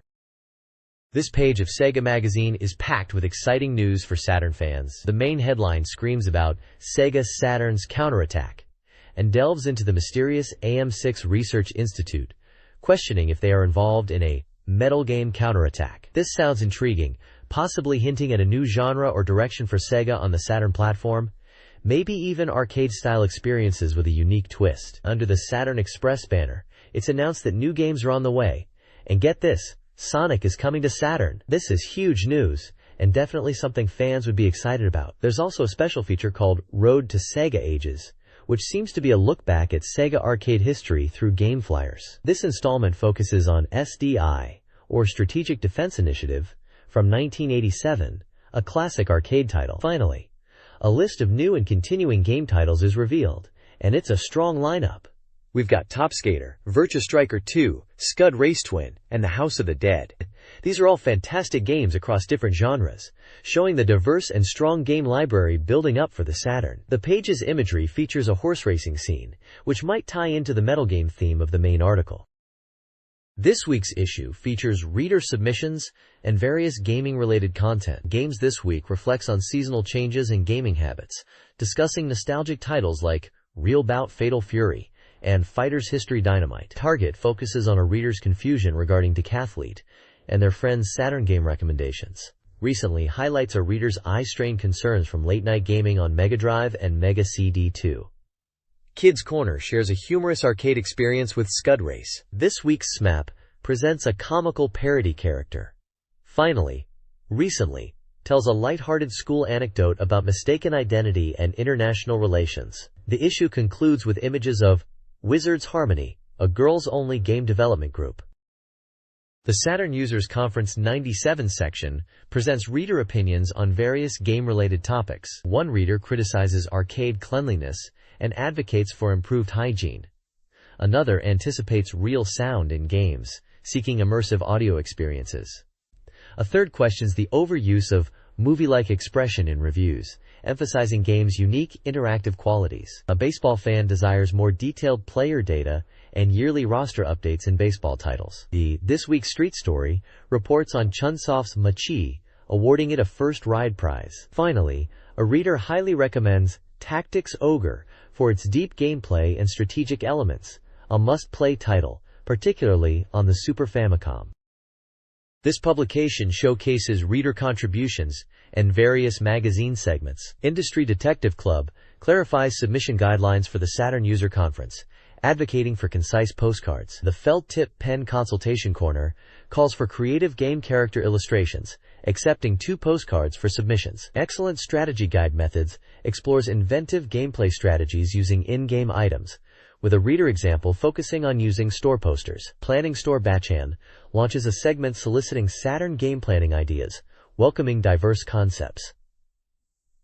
Video Produce introduces digital video production software, questioning its accessibility for artists. Fist Emission King's Ear mentions Gatsuke-kun and hints about hidden features in games and a possible upcoming sexy simulation game. The issue concludes with 2 comic strips, one featuring a girl receiving a SEGA Saturn and Radiant Silver Gun, and another humorously exploring perspectives on a glass of water. Dream Access's Dream Museum section spotlights SEGA Saturn fan art. This week features diverse submissions celebrating games like Panzer Dragoon RPG, Groove on Fight, and Last Bronx. This week's Best highlights 7 illustrations, showcasing a range of styles and subjects, including art from Eve Burst Error and Virtua Fighter. The Sugesuke Award is given to Isumuro Mana's Cyberbots art and Uemoto Mentu's Tomb Raider piece. The section concludes with an illustration, Hanami Konba, and a call for submissions. Guidelines for artwork submissions include black ink, postcard format, and required details like name and address, with an invitation for game show reports. This page is an advertisement for game creator schools, specifically the Tokyo Game Designer Academy and the Osaka Game Designer Academy. The Tokyo School offers a range of courses for aspiring game developers, spanning from 1 to 3 years. These include game design, game planning and scenario writing, game artistry, sound creation, CD-ROM multimedia image creation, 3D and motion capture, and even game review and magazine writing. They emphasize hands-on training and comprehensive skill development from design to programming. The Osaka branch also advertises game designer, artist, and planner/scenario writer courses, each lasting 1 or 2 years. Both schools are currently accepting applications and provide phone numbers for inquiries. Testimonials from graduates are featured, highlighting success stories like landing jobs at Konami after completing the Sound Creator course. Students emphasize the intensive learning environment and the practical skills gained, contributing to their professional success in the game industry. The advertisement targets aspiring game creators aged 26 to 32, offering accommodation assistance, and promotes open campus events for prospective students in April 1997. The Warp Could Fly page, an article directed at Kenji Ino, features a Q and a style format. Tamami Tatesawa, from Warp's Planning and Sales, inquires about Ino's health and daily life, and proposes a diary exchange. Ino responds, describing his busy but enjoyable schedule, his childhood diary experience, and his preference for deeper connections. He ends with a humorous request. The page also includes a profile of Tatsawa, highlighting her varied work history. A Ladies' Warp section discusses cosmetics, and a Saturn Religious Correspondence segment features Ino addressing autograph requests. He humorously acknowledges the difficulty of fulfilling these requests when busy. Finally, the page provides contact information for the magazine, based in Tokyo. This page showcases a couple of book releases. At the top, it's advertising a book called Otaku Amigos, which is asking, what is otaku? It's by Okada Toshio, Karasawa Shunichi, and Nimuta Nao. And it seems to be a collection of talks and discussions on the theme of otaku culture, and aims to bring a new light to tondemo works, or outrageous creations, suggesting a paradigm shift. There's also a section called Bonus Luxurious Guests, listing people involved, including manga artists like Ito Shinpei and Sorubon X Sonoko, illustrator Kaida Yuji, Rakugoka, comic storyteller, Tatekawa Danshinosuke, manga artist Terashima Reiko, film director Nakano Yoshio, manga critic Takeshima Kentaro, and SF writer and society president Yamamoto Hiroshi. Below left is an advert for the book Dungeon Rhapsody by Sakata Yasuko, described as a collection of well-received columns from Super 64, which became a book. It mentions it's full of comics and enjoyable stories, and is the first column collection by a Game Freak manga artist. To the right is an advert for Does a Game Machine Sing Daisy Daisy by Ono Fuyumi, and illustrated by Mizutama Keinoju. This is also a book version of columns serialized in the Super Famicom, and features novels and stories known from series like Fairy Tale of the 12 Kingdoms. It sounds like Ono Fuyumi discusses games from both East and West, accompanied by Mizutama Keinoju's illustrations. Both books are priced at 971 yen and provide page counts. This page focuses on SEGA Saturn news and upcoming releases, with a heavy emphasis on Virtua Fighter 3. A strategy DVD for Virtua Fighter 3 is being released on April 19, 1997, at 2,800 yen. Each DVD features a specific character, Akira, Pi, and Wolf initially, offering 30 minutes of color, stereo video, and command displays, also available on VHS. The page also promotes Sega's information services, the Sega Fax Club, Sega Joy Telephone, and Sega PC Network, a monthly newsletter delivered via the internet. Sega Video Magazine, a VHS video magazine highlighting new games, is advertised. The May issue will feature content on titles like Sleazy D and Full Kawaku ARPS. Finally, Flash Sega Saturn minicassette magazines with game demos is mentioned, with Volume 15 featuring Sakura Wars columns, King the Spirits 2, and Sea Bass Fishing 2. Sega's PR Daily News, presented in manga style, features personal stories from Sega staff. Take-chan reflects on his job search, ultimately finding fulfillment in Sega's PR department, even though he initially had other interests. Fukuzawa shares her post-game show vacation experience, contrasting the relaxation with daily life. Honey Hanaya considers the end of a game show and the inspiration he receives from new, enthusiastic employees, prompting him to refresh his own work ethic. The page also includes a postcard campaign inviting fan submissions related to the Sega Saturn, with prizes awarded. Furthermore, a Sakura Wars poster is being offered as a giveaway to 6 lucky winners. This page showcases the Sega Saturn Software Databank, a comprehensive listing of games released for the console between November 1994 and April 1997. It acts as a reference guide for gamers, presenting key information for each title. The data is organized in a table format, detailing the release date, game title, maker, price in yen, genre, reader review score, magazine review score, and supported peripherals. The page provides a snapshot of the diverse software library available for the Sega Saturn during this period. You can see titles like Virtua Fighter, Myst, Daytona USA, Pebble Beach Golf Links, and Shining Wisdom listed amongst many others. The genres span across action, adventure, racing, sports, simulation, RPG, puzzle, shooting, and more, giving a broad overview of the gaming experiences on offer. The inclusion of both reader and magazine review scores offers a balanced perspective on each game's reception, while the support column indicates compatibility with accessories like the mouse, steering wheel, and multi-taps. Essentially, this page serves as a valuable resource for Sega Saturn owners wanting to explore the extensive game catalog and understand their critical reception at the time. This page continues the Sega Saturn Software Databank, providing a further listing of games with their release dates, prices, genres, review scores, and supported peripherals. It's a dense page, packed with game titles spanning a wide range of genres. You can see a huge variety of games listed, including titles like NBA Jam Tournament Edition, Virtua Fighter 2, Daytona USA, and Clockwork Knight. There's a good mix of action, puzzle, RPG, and simulation games, showcasing the Saturn's diverse library. The page seems to be organized by release date and provides reader and magazine review scores, giving a good overview of how these games were received. It looks like a continuation of a comprehensive catalog, designed to help gamers navigate the extensive Sega Saturn game library. This page continues the Sega Saturn Software Databank, and it's still packed with game info organized in tables. We're looking at games released in August and September of 1996.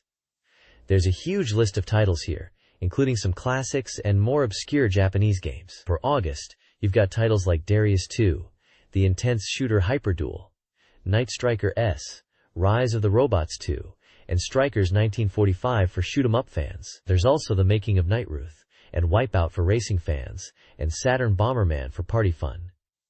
A bit more niche perhaps, but interesting, is Clockwork Knight. Moving into September releases, we see Nights into Dreams, which is a Saturn must-have, along with Aero Fighter Special, Virtua Fighter Kids, and Road Rash. For RPG fans, there is Albert Odyssey Gaiden, Legend of Eldian, and for fighting game lovers, there's Fighting Vipers. Also listed are titles like Alien Trilogy, Dark Savior, and Tetris Plus. There are also some interesting titles that might be less familiar to international audiences, like various Japanese pachinko, mahjong, and idol promotional discs, which are also listed here. The page is densely packed with release dates, genres, prices, and both reader and magazine review scores, continuing to serve as a comprehensive guide for Sega Saturn owners looking to explore the vast game library.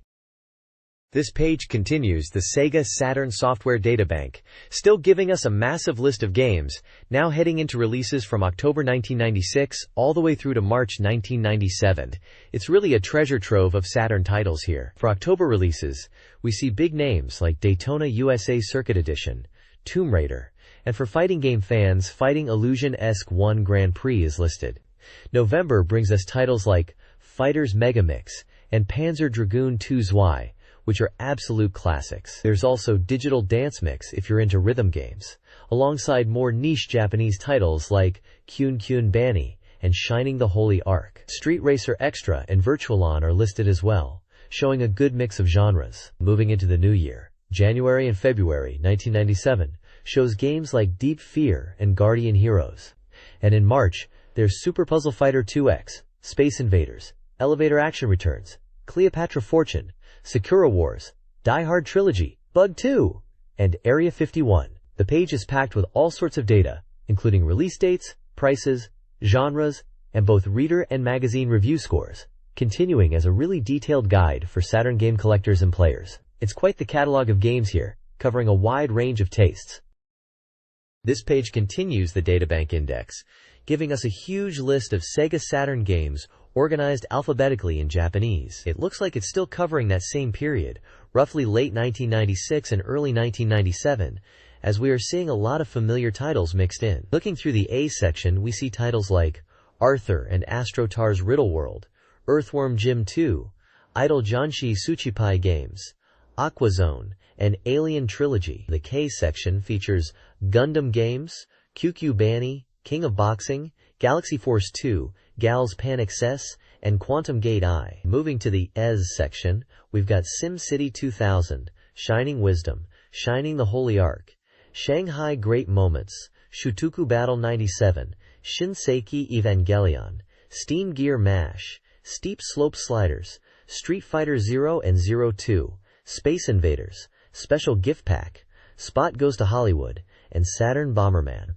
The T section includes Daytona USA Championship Circuit Edition, Deep Fear, Die Hard Trilogy, Tomb Raider, Virtualon, Puzzle Fighter 2X, Elevator Action Returns, Cleopatra Fortune, Sakura Wars, Bug 2, and Area 51 again, reinforcing the time frame. The index is structured as a table with game titles and software numbers. It's really just a quick reference list to navigate the wider databank section if you were looking for a specific game in the magazine's database.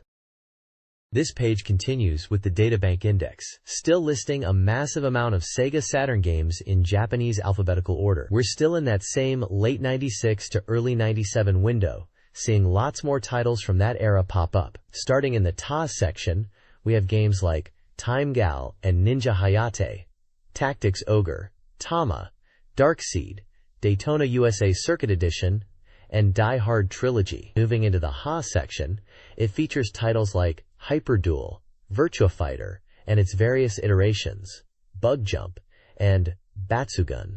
The Ma section includes games like Making of Nightruth, 2 Voice Selection, Magical Drop, Mist, and Metal Slug. In the Ya section, we see Yugen Kaisha Chikyu, Buetai Earth Defense Force. The Ra section brings us Lunar Silver Star Story, Rayman, Legend of K1, The Best Collection, and Roadrunner.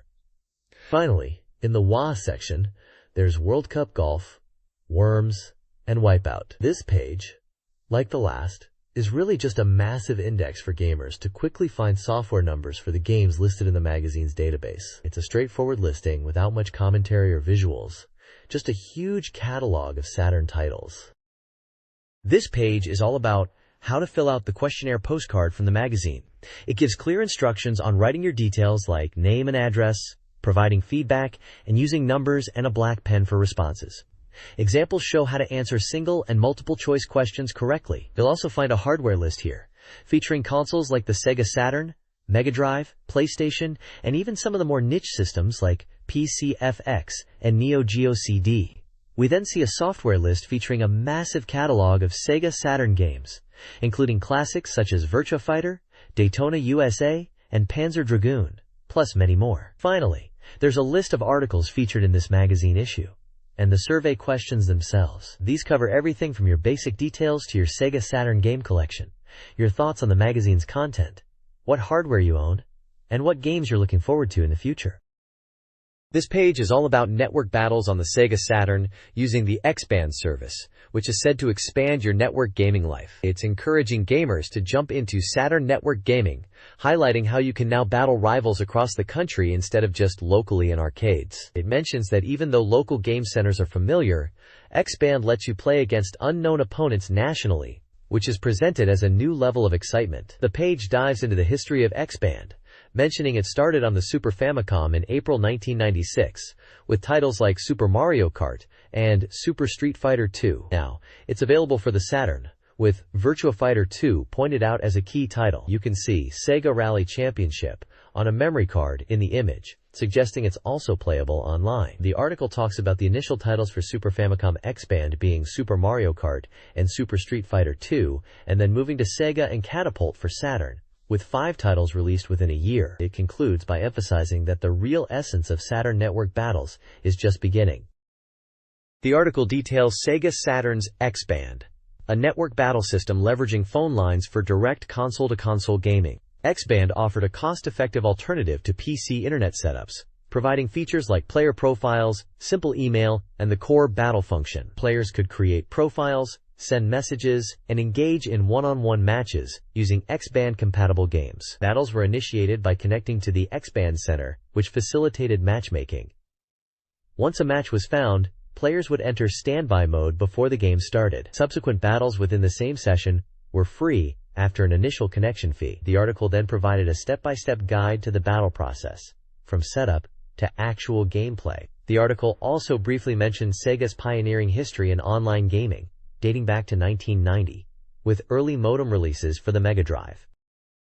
This page promotes X-Band for Sega Saturn as a superior, budget-friendly alternative to PC multiplayer gaming. It positions X-Band as more accessible and affordable than complex PC setups or expensive arcade visits. X-Band offered 24/7 battles with privacy, connecting players nationwide. A typical battle cost around 75 yen, including media card and phone charges, making it a great value. The article contrasts X-Band with the emerging PC gaming scene, highlighting games like Quake and Diablo. Expert Sakuyama Fumichi notes the depth and community of PC gaming, though acknowledging its more hardcore and technical nature compared to X-Band's ease of use. Games like Virtua On exemplify X-Band's fast-paced action, a contrast to the complexity of PC titles.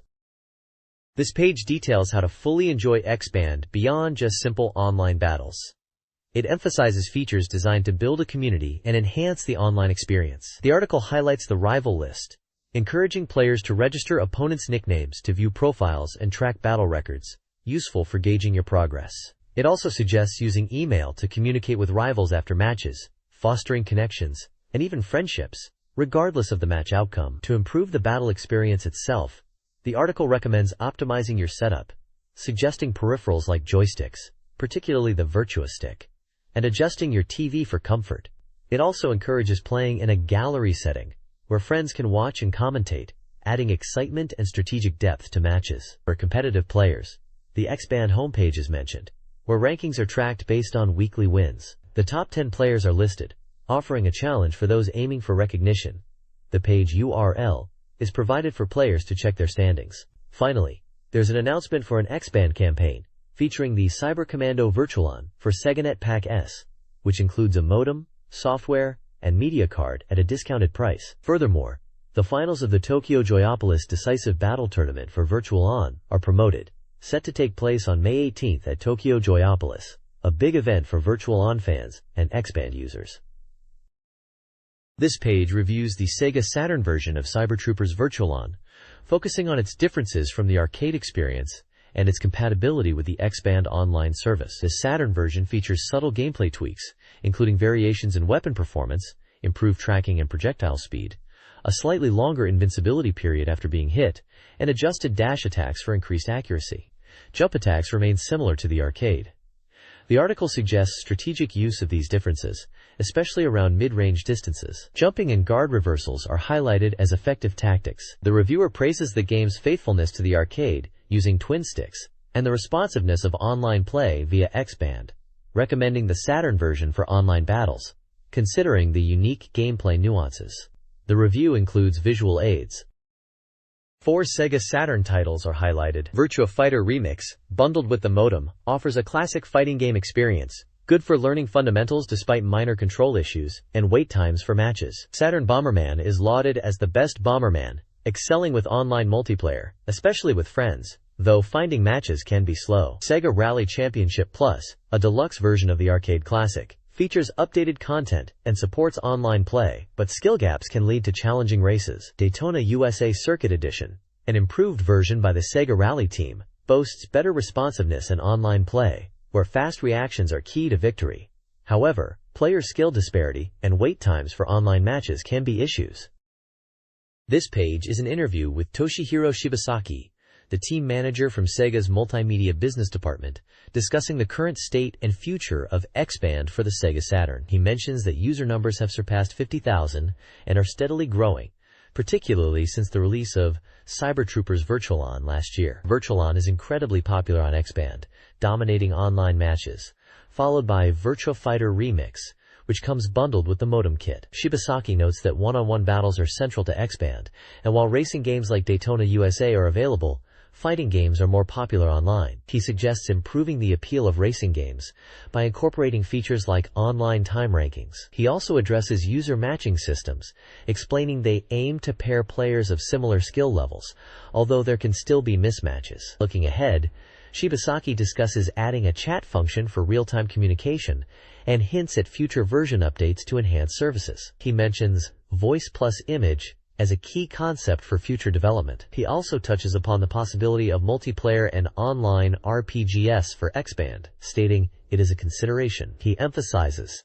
that future X-Band titles won't just be direct ports of existing games, but will be designed with online play in mind, offering features like item leveling offline that can then be used in online battles. The interview concludes by highlighting the appeal of X-Band for experiencing online gaming, especially with Virtualon, and Sega's commitment to further developing online entertainment. Mobile Suit Z Gundam, a new action shooting game from Bandai, launches April 25th for 6,800 yen. The game features 3 stages. Stage 1. Camille meets MK2. Sees players control Camille piloting the Gundam MK2. Enemies are less aggressive, encouraging players to master controls, utilize the Vulcan gun, and maintain distance. Stage 2. Capsule in the middle, puts players in control of Jared in space. Rock-on GMS appear early. Players must be wary of durable Gelgoog units and prepare for off-screen Heat-Hawk attacks. Stage 3. Escape from Side 1, focuses on intense IMS battles. Facing numerous enemies, lock-on and saber attacks are vital. Players battle Layla in the Garibaldi beta, needing quick reactions to counter her potent attacks. Luring her to the outer wall and using line and new Mayra-type attacks is recommended. This page continues the breakdown of Mobile Suit Z Gundam and details stages 4, 5, and 6. Stage 4 is called Atmospheric Entry and features the Masala and Marasai as tough enemies. The stage takes place in a massive mobile suit battlefield, starting with the introduction of the Masala, a transformable mobile armor designed by Paptimus Sirocco. Players will face numerous Hyzaks, and then Jared and Kakrakan in Marasai units will attack in combination. These enemies use flying armor for atmospheric entry, so their attack patterns differ from usual, requiring attention to hit detection and attack judgment. Stage 5, Jaburo's Wind, emphasizes intense ground battles, contrasting with the space combat of previous stages. Players will face ground-based enemies and need to utilize terrain effectively, using shields and grenades while being cautious of Zaku 2 units with different weapon loadouts. The stage highlights Jared piloting a Marasai, using beam sabers and trying to corner Camille. Stage 6, Shuttle Launch, introduces the Prawn Corps' Ashamar units. This stage involves pursuing enemies towards space, with the Ashamar units appearing before the shuttle launch. These Ashamars are equipped with large beam rifles, posing a significant threat. In AIM's form, they are adept at melee combat, primarily using kicks on the ground. Players should be aware that their attack range is surprisingly wide, and they will face many HiZac units, so caution is advised. Stages 7, 8, and 9 of Mobile Suit Z Gundam are detailed, with a focus on gameplay and character interaction. Stage 7, Kotz's Sortie, sees Kotz piloting the Gundam Mk2, using simpler combat tactics against enemies with exploitable openings. Stage 8, Breaking Through the White Fog, features a foggy environment in what appears to be San Francisco. Visibility is low, favoring new type attacks until the fog clears. Stage 9. Stage 9. Giant Psycho Gundam unleashes scattering mega-particle cannon, places the player in Hong Kong City against the formidable Psycho Gundam and Marin HiZac units. The battle emphasizes timing for counterattacks, due to the Psycho Gundam's powerful cannon, and the Marin HiZac's barrages. A character section, Entwined Fate, Camille and 4, explores the relationship between Camille and 4 Murasame, highlighting their tragic connection through story elements displayed in conversations.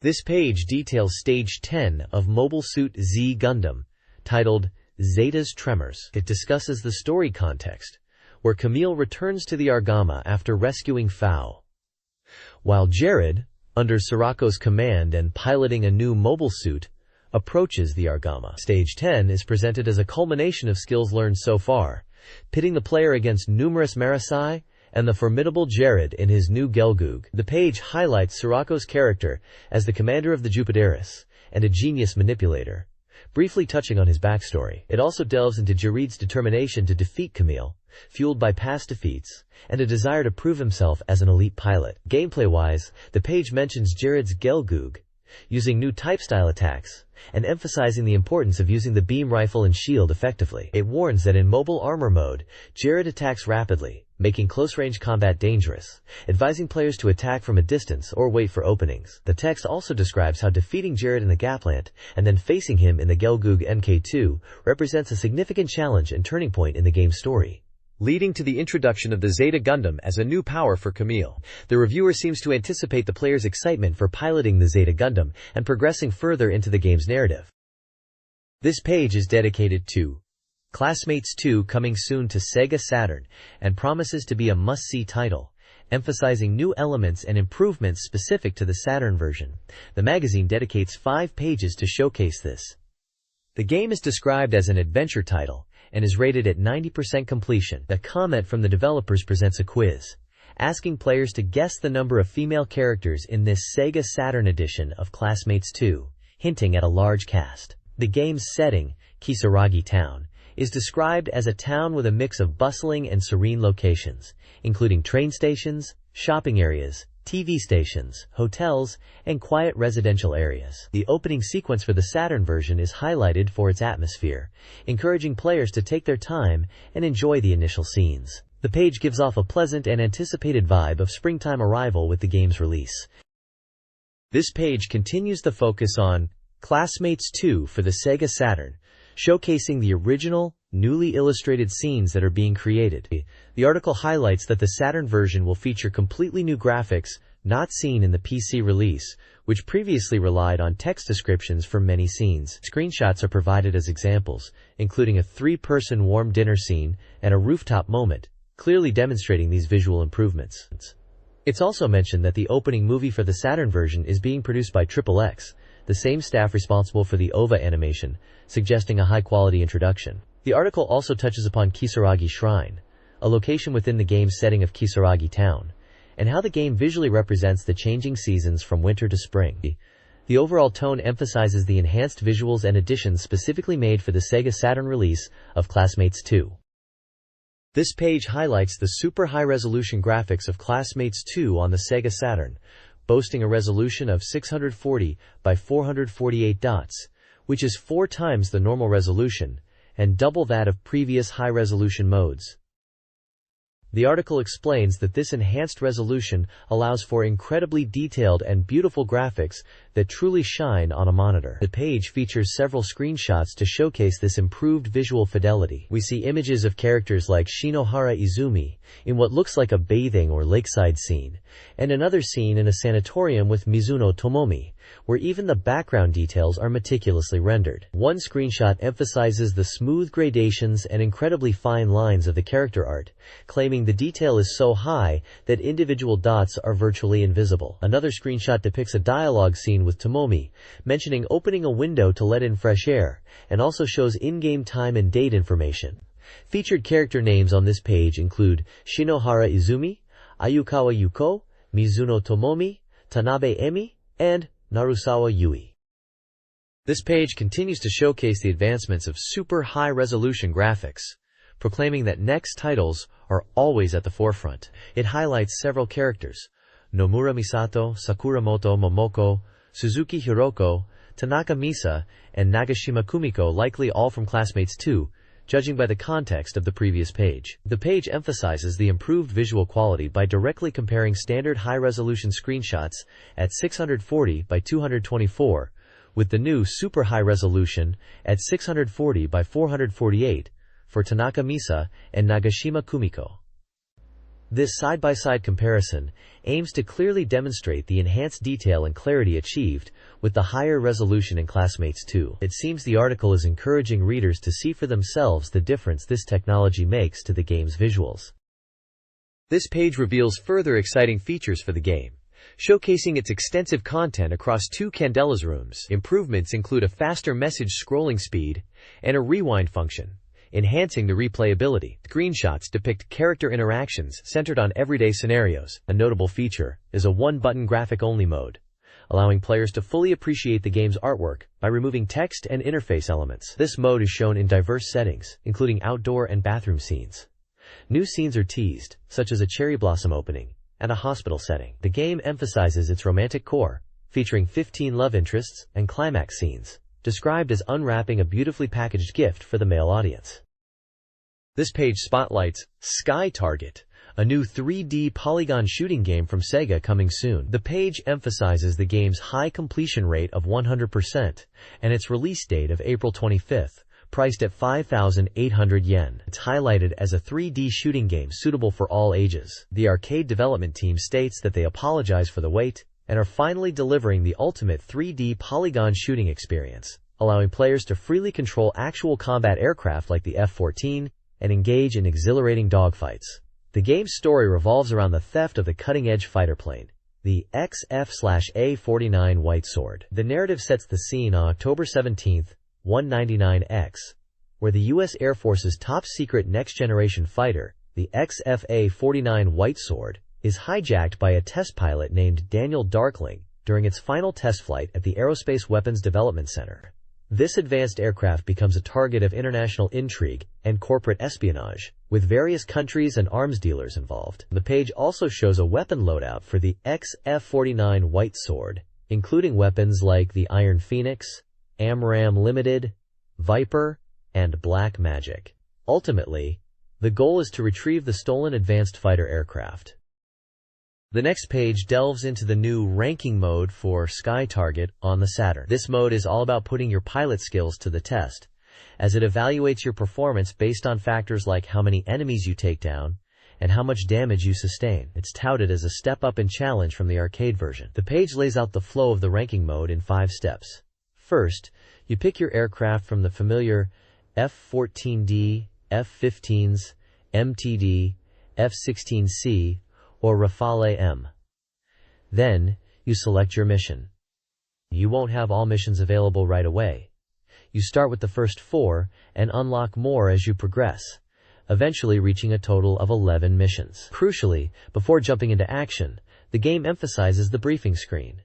This is where you get the lowdown on the mission objectives and enemy layouts. Taking the time to understand the briefing is essential for efficient gameplay and avoiding wasted moves, especially in ranking mode, where every action counts. The page also gives a quick rundown of the E-15/MTD and Rafale M aircraft specs, highlighting their engine power, top speed, and armament. Finally, there's a section about the Thunderbirds, the U.S. Air Force's aerobatic demonstration team. It mentions their history dating back to 1953, their current use of F-16 as for air shows, and how their activities contribute to advancements in aviation technology, even though their aircraft modifications for displays are kept minimal for potential combat deployment.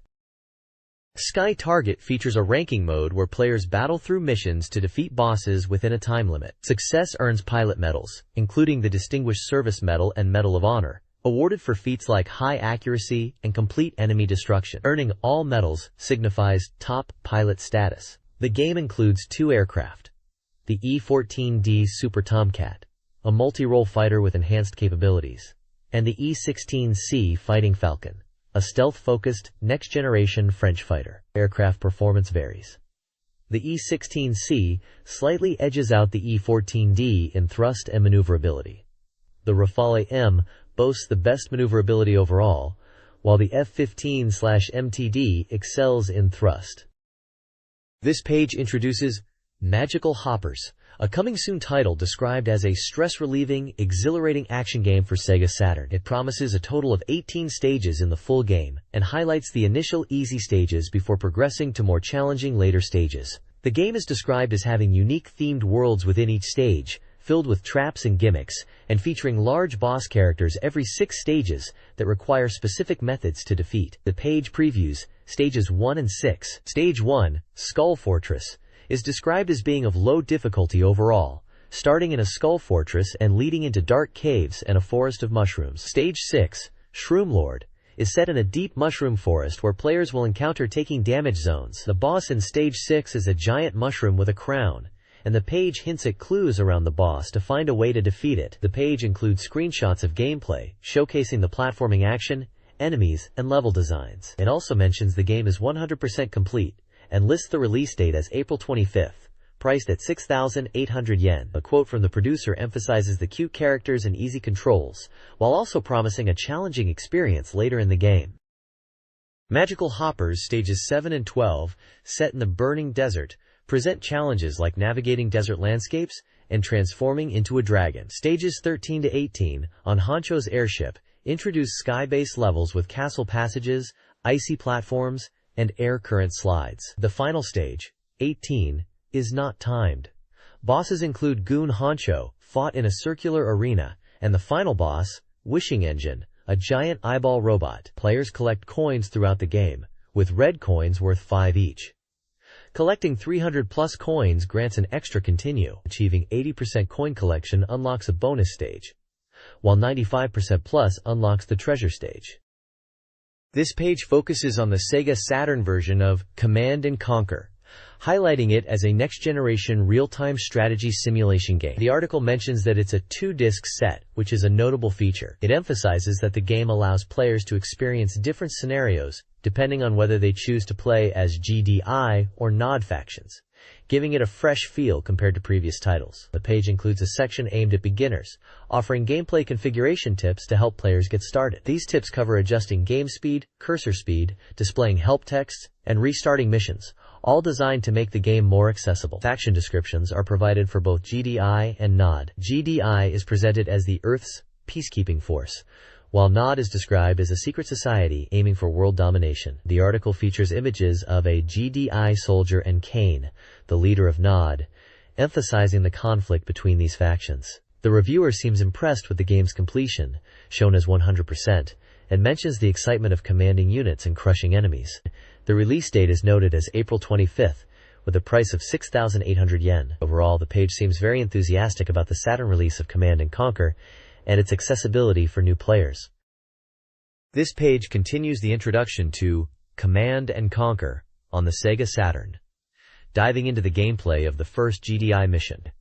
It's presented as a step-by-step tutorial, breaking down the mission flow into 4 key stages: receiving orders, base construction, attack orders, and completion. The guide emphasizes that Mission 1 for GDI serves as a tutorial to grasp the game's basics. It instructs players to first watch the briefing movie to understand the mission objective. Base building is highlighted as the initial crucial step, allowing for the construction of various buildings necessary for expansion and attack. The guide specifically recommends building a power plant and barracks to get started, enabling the production of rifle infantry and boosting combat capability. The page also explains how to use the command cursor effectively, crucial for real-time control. It details how to give orders to units, including group movements, by using the cursor and buttons.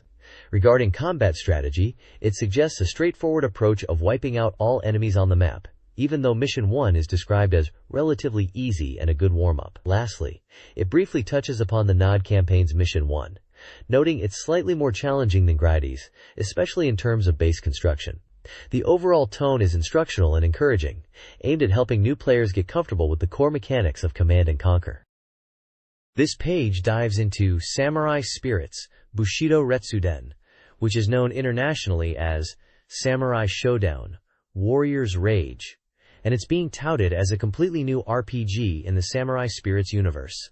The article emphasizes that this isn't just another fighting game, but a full-fledged role-playing experience with rich character events and a grand storyline. We get a peek at character-specific events, like the reunion of Haomaru and Shizu. It seems these events will unfold differently depending on the character you choose as the protagonist, adding replayability and depth. There's a scoop section focusing on a mini-game called Yukaku, or the Red Light District. This area seems to be an entertainment district, where you can interact with beautiful women, described as courtesans.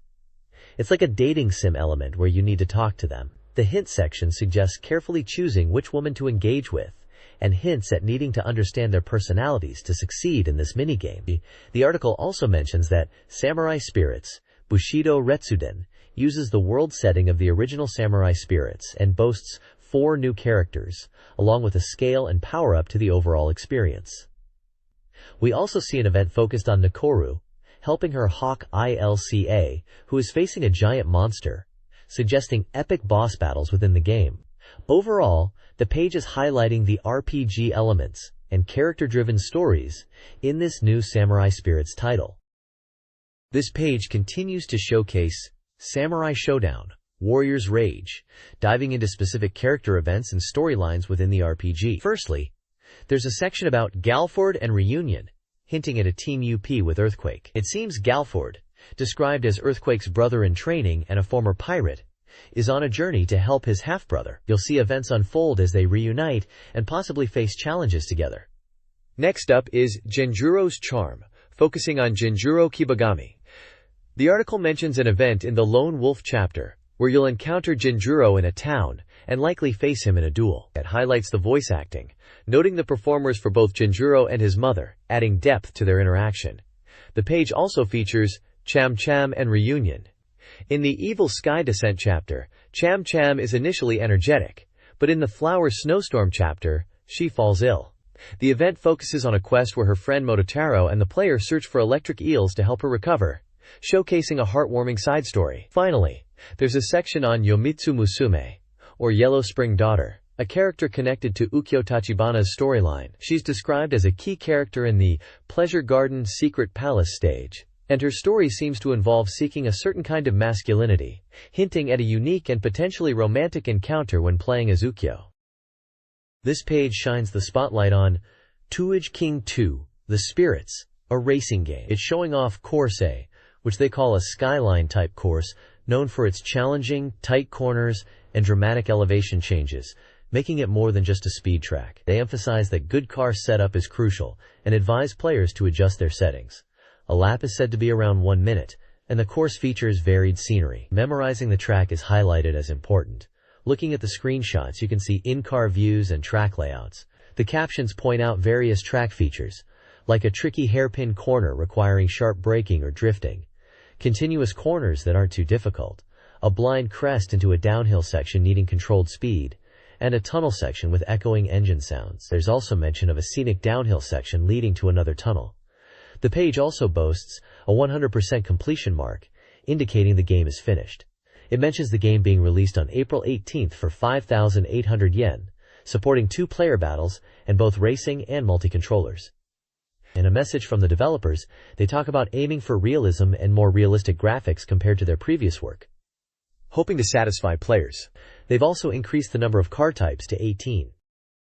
The next page delves into tuning parts and their roles, presented as a guide to understanding car customization. It covers various components like engines, steering, suspension, LSD, tires, mufflers, and brakes, explaining their function and impact on car performance in the game. Following this section, the page introduces all 18 machines appearing in the game. It showcases a grid of 18 different car types, from Type A to Type R.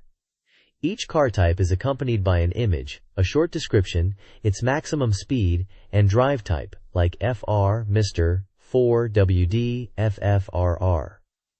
It looks like a car selection screen, or a showcase of the vehicle roster, available in Tudge King 2. This section seems to build upon the previous page by displaying the variety of cars you can tune and race in the game. This page dives into the polygon editor feature in Digimon 2, focusing on unit creation. It emphasizes how easy it is to make game elements, even for beginners, by using polygons to quickly create six-sided figures instead of painstaking dot-by-dot drawing. The page details unit making by hand and explains different editing tools. These include moving parts, rotating parts for both vertical and horizontal angles, resizing parts to enlarge or shrink them, screen shifting to adjust the overall work area, and light source position adjustment to change the unit's shading and atmosphere. There's also a feature to rotate the viewpoint, allowing you to check the connections between parts from various angles. It sounds like Digimon 2 provides a user-friendly way to build 3D game objects, even if you are not a coding expert, making game creation more accessible. This page is a guide to using the polygon editor in Digimon 2 and playfully titled, "Let's try making something for fun in 3 minutes." It shows you how to create a unit step by step, starting with a tea kettle as a base, and adding parts like boosters, weaponry, propellers, and wings. It emphasizes the ease of use, saying it's simple enough to make something quickly. The guide walks through 5 steps to create a comical tea kettle attack aircraft. First, you attach boosters for propulsion, then add weaponry for destruction. Propellers are added for balance, and wings are attached to complete the look. The final result is presented as a quirky, finished unit. It also explains that you can use polygons freely as long as the gauge allows, meaning you can add many parts within the polygon limit. The page details different icon functions, such as viewpoint switching to see your creation from various angles, top, bottom, left, right, front, back, and light source color changes to adjust the unit's appearance. Other icons mentioned are undoing actions, copying parts, changing work parts, and deleting parts using a trash can icon. The overall summary section reflects on the fun and engaging nature of the editor, comparing the unit creation process to playing with building blocks, and emphasizing how enjoyable it is to experiment and create unique units, even if they seem a bit silly. It encourages users to have fun and explore the possibilities of the polygon editor.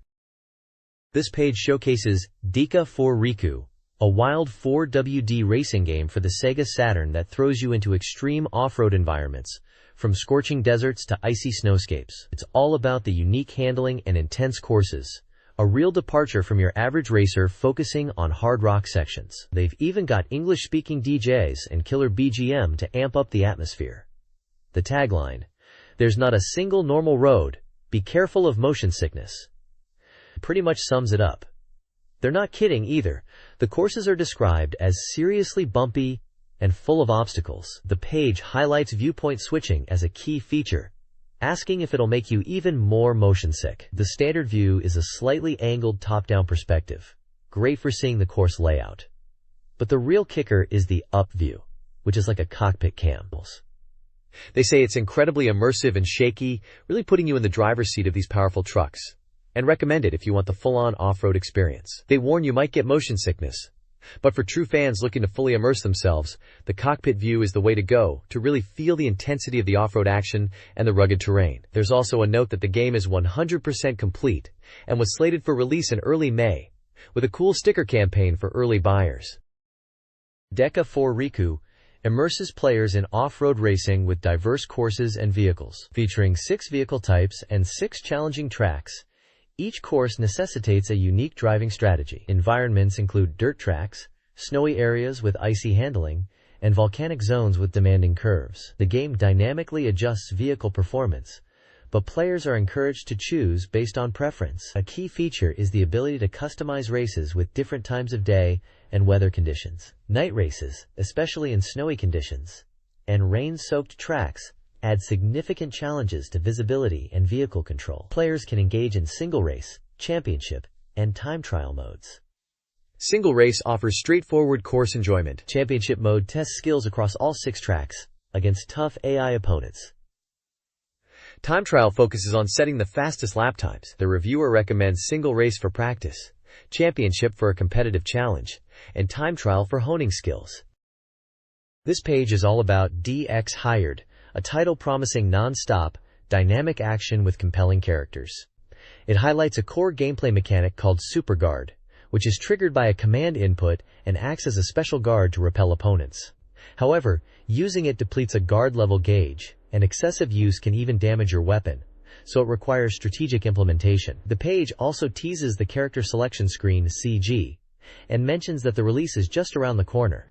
There's talk about the self-defense union in the game, with screenshots showing various in-game moments, implying this feature is showcased through gameplay images. The text mentions that they've obtained photos of the self-defense union, which were previously hinted at, and these images are apparently showing off combo moves. The game is stated to be 70% complete, and was featured at the Tokyo Game Show, where attendees could experience a part of it. The expected release is in May for 5,800 yen, and is categorized as a versus fighting game.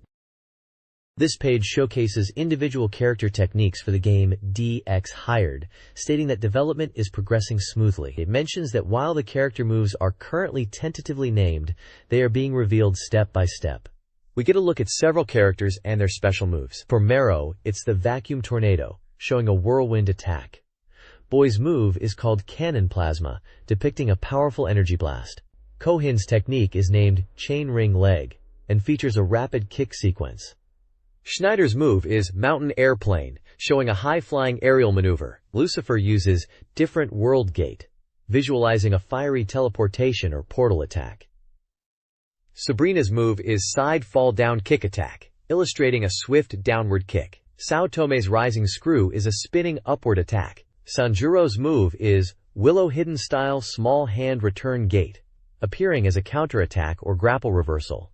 And Seiya's Heart Violence shows a forceful, impactful blow. The page features character portraits alongside screenshots of their special moves in action, offering a visual preview of the dynamic fighting styles in DX Hired. It emphasizes the flashy and powerful nature of these techniques. This page is all about Game Tengoku, which translates to the Game Paradise, a shooting game that's described as a definitive edition. The article highlights the interactive menu screen and the mid-stage sections. They're emphasizing how much effort and soul has been put into crafting this game.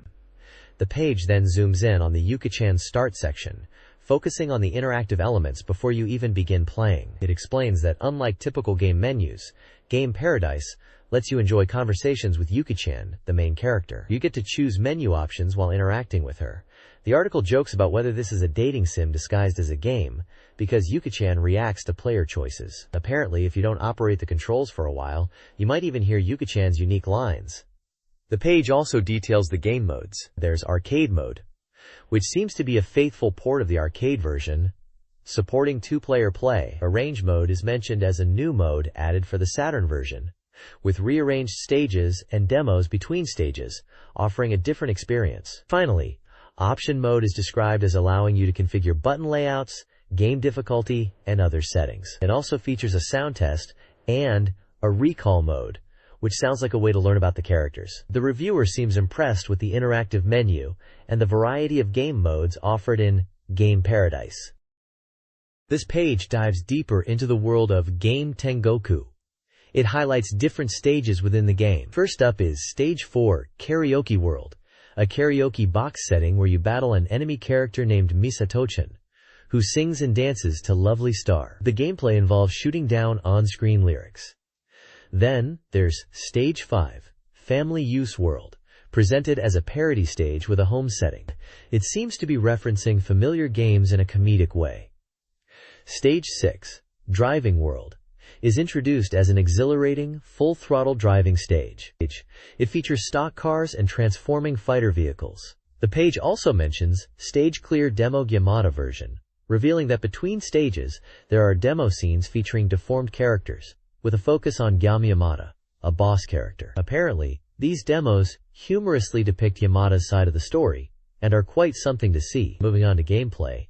The boss section shows a dramatic boss encounter taking place in what appears to be a rotating cylindrical machine. It describes the boss as piloting a large machine and attacking with both body and projectiles. Finally, time attack is even hotter is highlighted, emphasizing the time attack mode, which is amped up from the arcade version. The biggest change is the inclusion of situation-specific voiceovers, along with new stage additions and other small details. The article suggests more details to come in the next issue. Casper for Sega Saturn is an adventure game where you play as Casper, exploring Whipstaff Manor. The goal is to make friends. The game features item collection, puzzle solving, and transformations. There are no death situations or time limits. Failing a puzzle resets you. The story involves Casper interacting with Dr. Harvey and his daughter Kat, who are at the manor to investigate ghosts. The main objective in Act 1 is to find presents, achieved by investigating using the A button and interacting with items using the B button. Use the L/R buttons to adjust height. Collect food items in the beginning. Explore the environment thoroughly, as identical items may have different messages. Casper has a smoke transformation ability to travel through vents, using transformation points. Be cautious of the remaining transformation points, and avoid Fatsum in certain areas. This page introduces Civilization for the Sega Saturn, emphasizing it as a game where you cultivate civilization and aim for world domination, or to be the first in space. It highlights that while the game might seem complex at first glance, it's designed to be accessible to beginners with in-game help functions explaining various elements and game progress. The page details two key aspects of civilization development: cities, people, and technology. It explains that cities are the foundation, where people produce resources and goods, and technology is essential for advancing civilization beyond just building cities. Without technology, progress stagnates.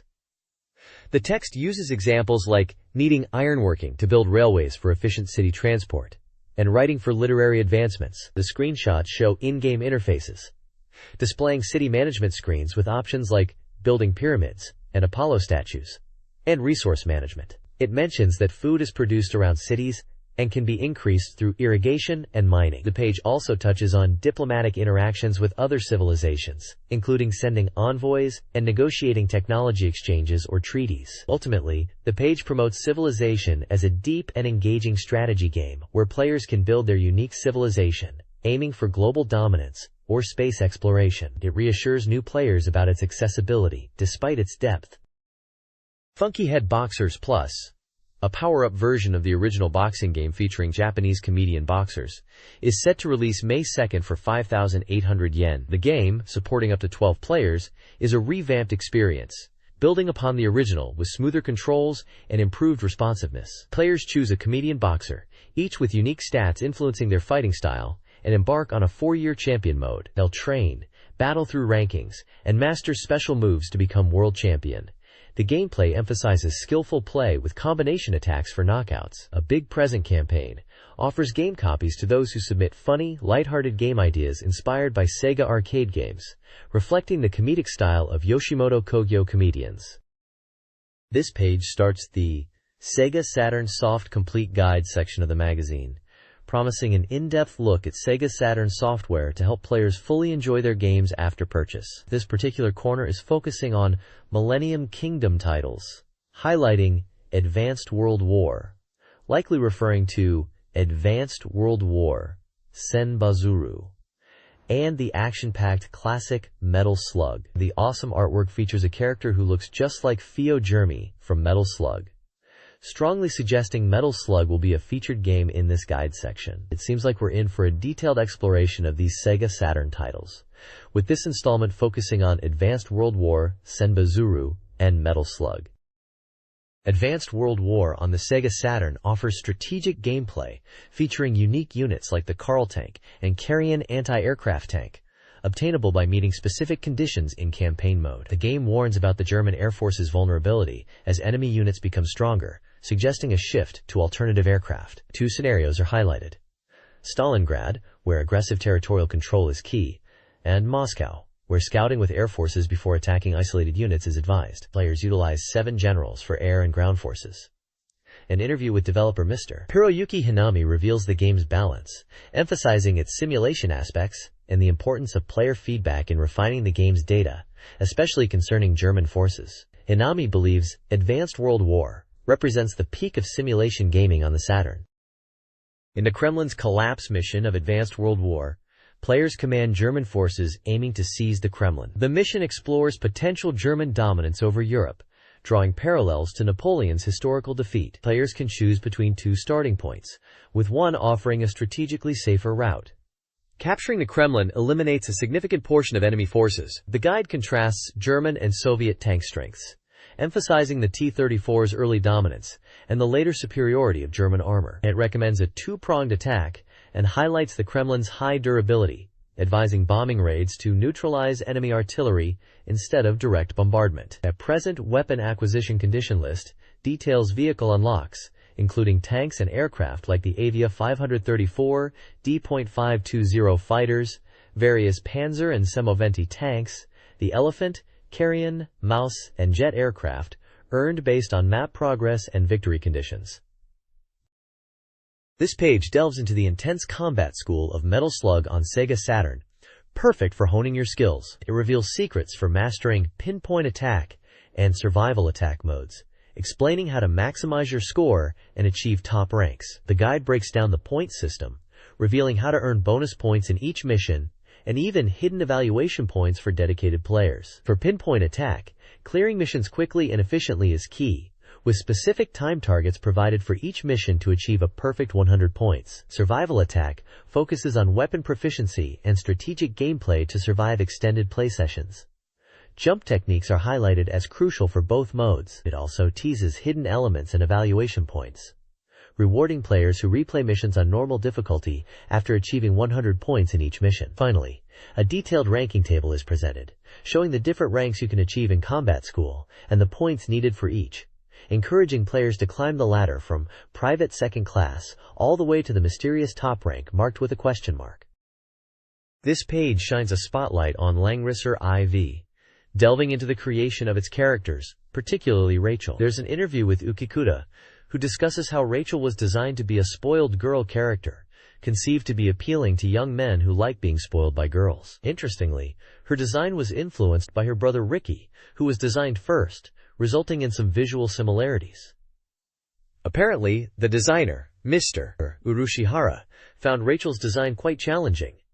We even get to see both the final artwork and the original sketch illustrations of Rachel. The page also features a fans forum section, showcasing fan art submissions from players like Kimihiro Nasugawa and Kurenai Fuji River, with a thank you message to them. Finally, there's a section called Career Soft's Drawing Room, which highlights a cosplay artist, likely associated with Career Soft, the game's developers. It seems like they're keen to showcase both the professional creative process and the fan community's engagement with Langrisser IV.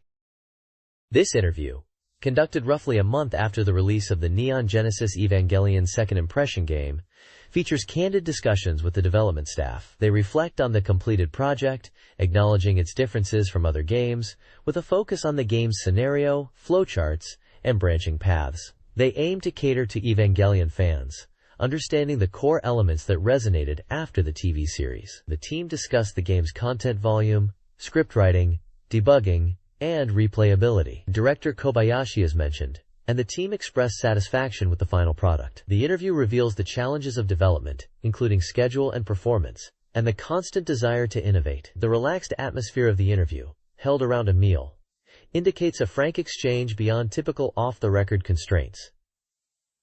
The participants included game staff and Yoshimoto-san from King Records, Star Child label, involved in the Laserdisc release. The game, an adventure CD single, was released by Sega on March 7th for 6,800 yen. This page is a staff roundtable discussion with the director Kobayashi and designer Arakaki from Sega, delving into their thoughts on Neon Genesis Evangelion Second Impression. Kobayashi mentions that the Polygon EVA sections and the new animation were highlights they were pleased with. He also noted the battle sequences were longer than initially anticipated. He emphasizes the game's scenario and branching pathways as key to replayability, and feels they succeeded in creating something that Evangelion fans would enjoy. He does touch on a sense of slight failure in some area, but overall is satisfied with the adventure and puzzle elements within the game. Arakaki discusses the inclusion of a fan service bath scene, and mentions the character designs are in line with Sega's style. He highlights that gameplay was a priority. While he praises the scenario's quality, he felt some parts were a bit drawn out. He expresses a preference for games that evoke a sense of good fortune or satisfaction, and believes Evangelion's second impression achieves this, calling it a qualification in that sense. Both developers seem content with the final product, reflecting on aspects they believe worked well and areas that could be improved upon. The page includes a screenshot from the game, showcasing a scene with female characters in swimsuits, described as a service shot. They joke about Asuka changing clothes if there had been more time. They also mention keeping the animation cells from this scene as precious mementos.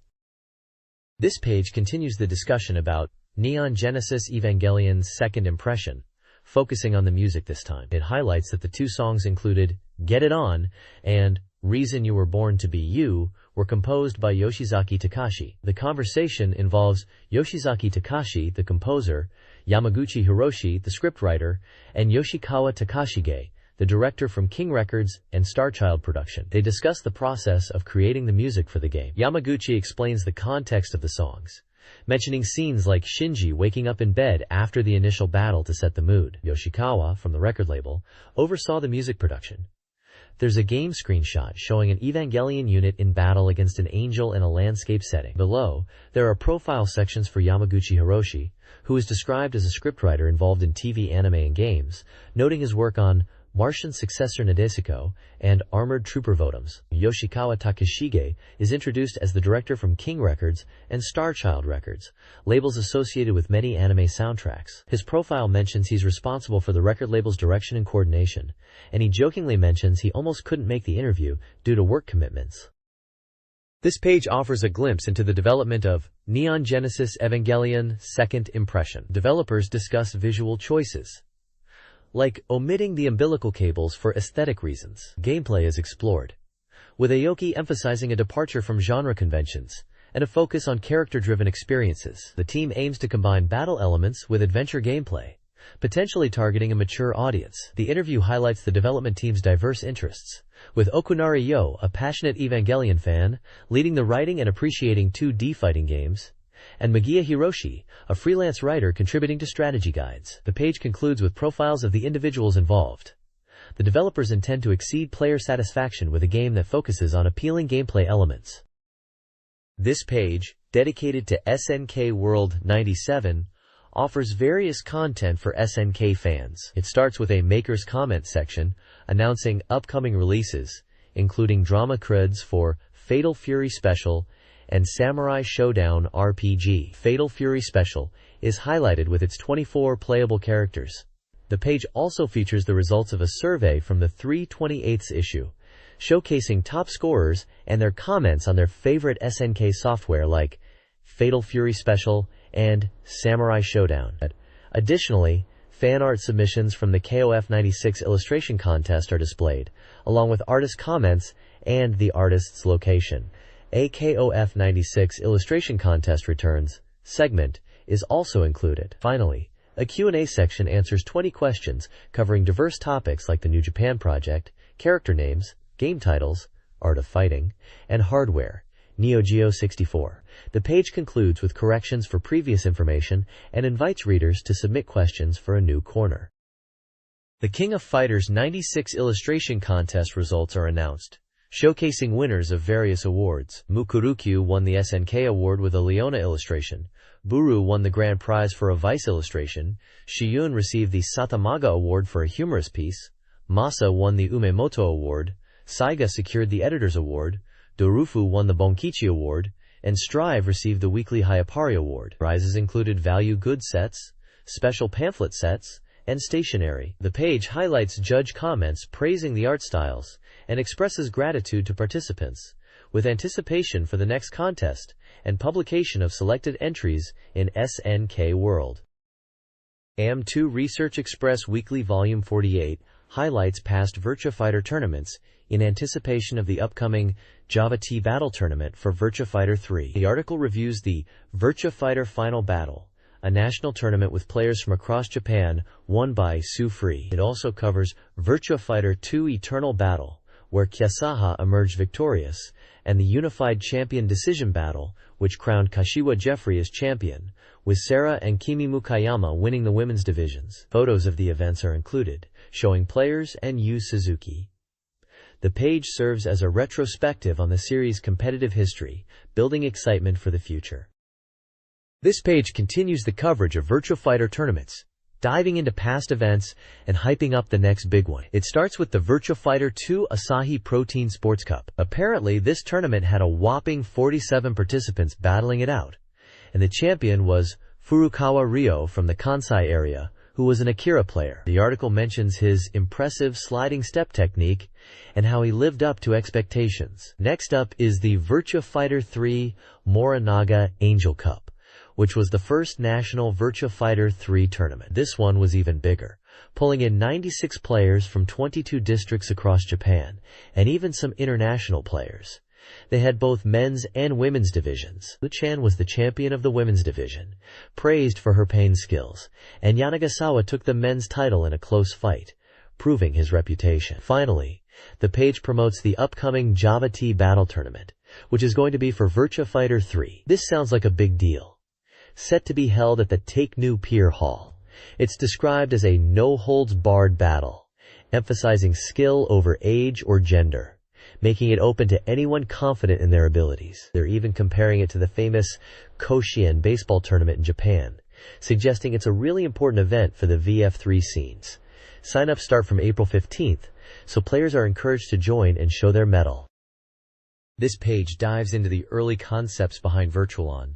They're calling this section Volume 3, Unveiling the Concepts of Early Virtualon. It seems they're exploring the initial ideas for the game, and they even have a possible early title called MSB Less Than Seriously Serious, Boys Greater Than.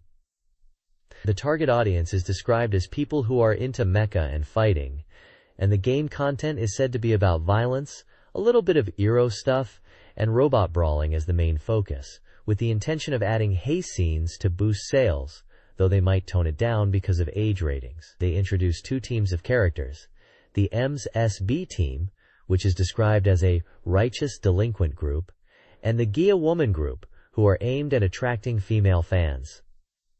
For the MSB team, there's Temujin, who is supposed to feel like the main character, a bit weak but a machine lover. Katoki-san asked for a Rapaz Bonbon silhouette for him. Then there's Raiden, the main character's buddy, described as exciting with ears that bleed. Katoki-san requested ear blood and weapons that reflect that feeling. Moving on to the Gia woman group, we have Balbaspo, a glasses-wearing character described as having short limbs and chest. Katoki-san wanted a beam-like weapon for her. Finally, there's Fei Yin, who they seem unsure about, wondering what her purpose is. Katoki-san requested girly hair and a Moo-Moon-like feel for her. Each character section also shows a little image of their respective Virtua Troid at the bottom. This document delves into the early concepts of the Virtualon game, emphasizing accessibility.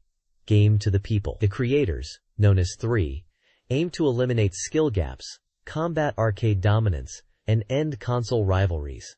The MSB story introduces a setting where young Virtuoid pilots create weekend chaos, and 3 factions vie for power. The focus is on youthful rebellion and potential adult themes. The document then introduces the Heinous Monk team, the game's main characters, each with distinct personalities and backgrounds. Oga, Maaya, Miyamu, Takaha, and Shinta are all described, linking their character designs to the game's narrative and setting. These profiles suggest the characters control the Virtuoids, furthering the story's themes of youth, conflict, and personal struggles. The next page is all about Top Skater from SEGA AM3 R&D Department. It's a special interview feature with Kenji Kano, the director of Top Skater.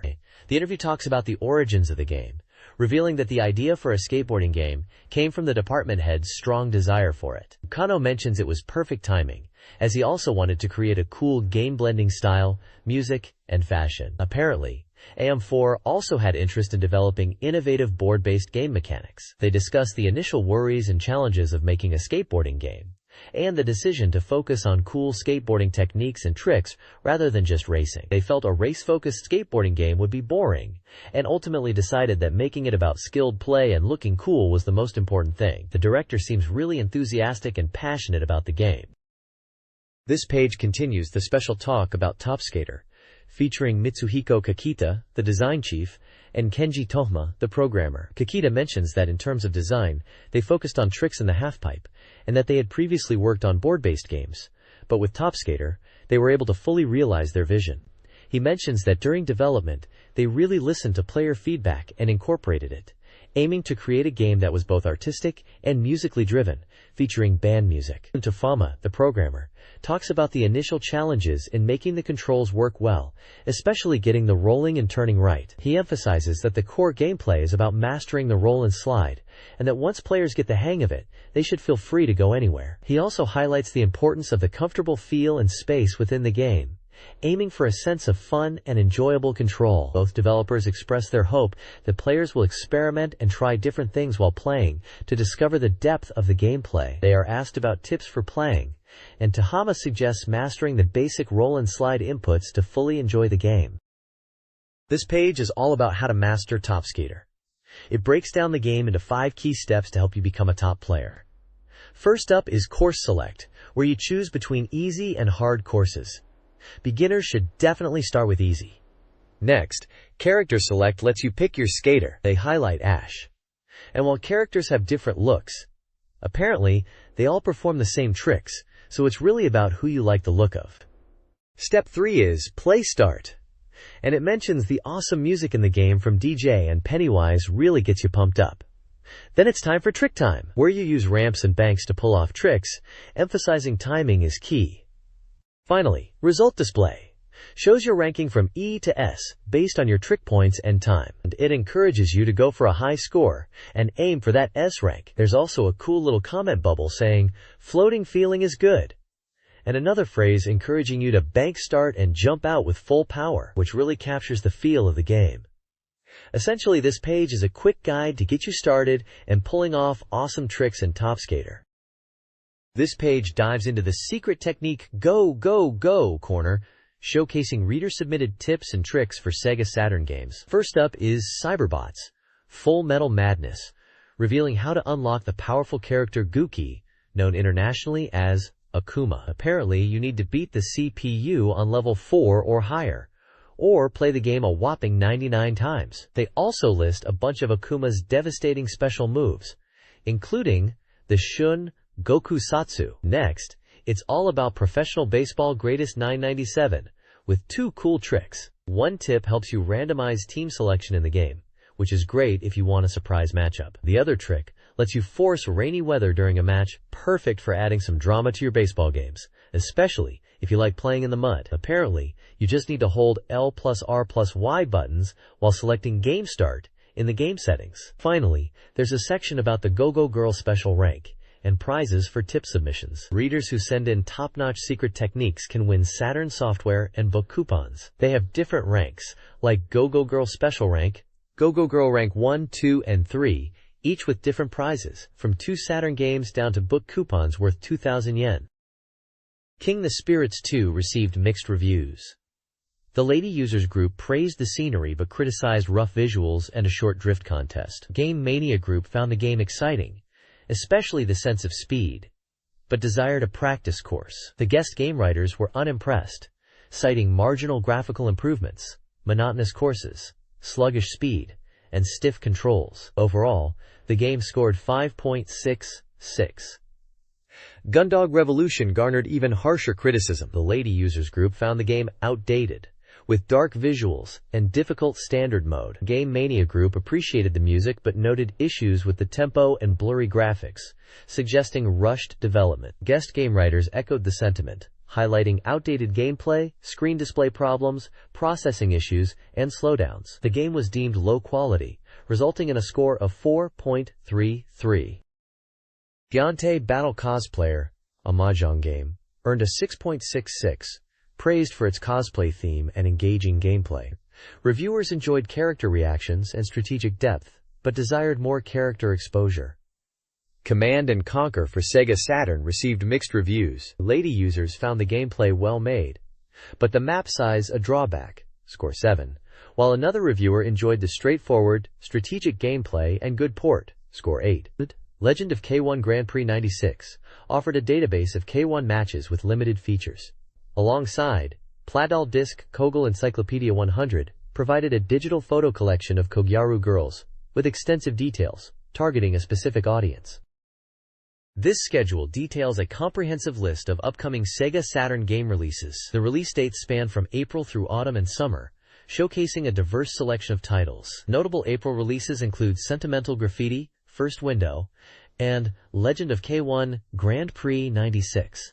May sees the arrival of Mobile Suit Gundam, Char's Counterattack, and Breakpoint. June's offerings include Basic for Sega Saturn and Amok. July features Sonic Jam and Choujiku Yusai Macross e Oboete Imasuka. August and September include Lysine, Virus, Fans Filter Kari, and Falcom Classic, respectively. The remaining games are slated for autumn and summer, including Maria Kari, Biohazard, and Hagane Tsuhanten R. Information such as prices, makers, genres, action, RPG, etc., and compatibility notes is also included.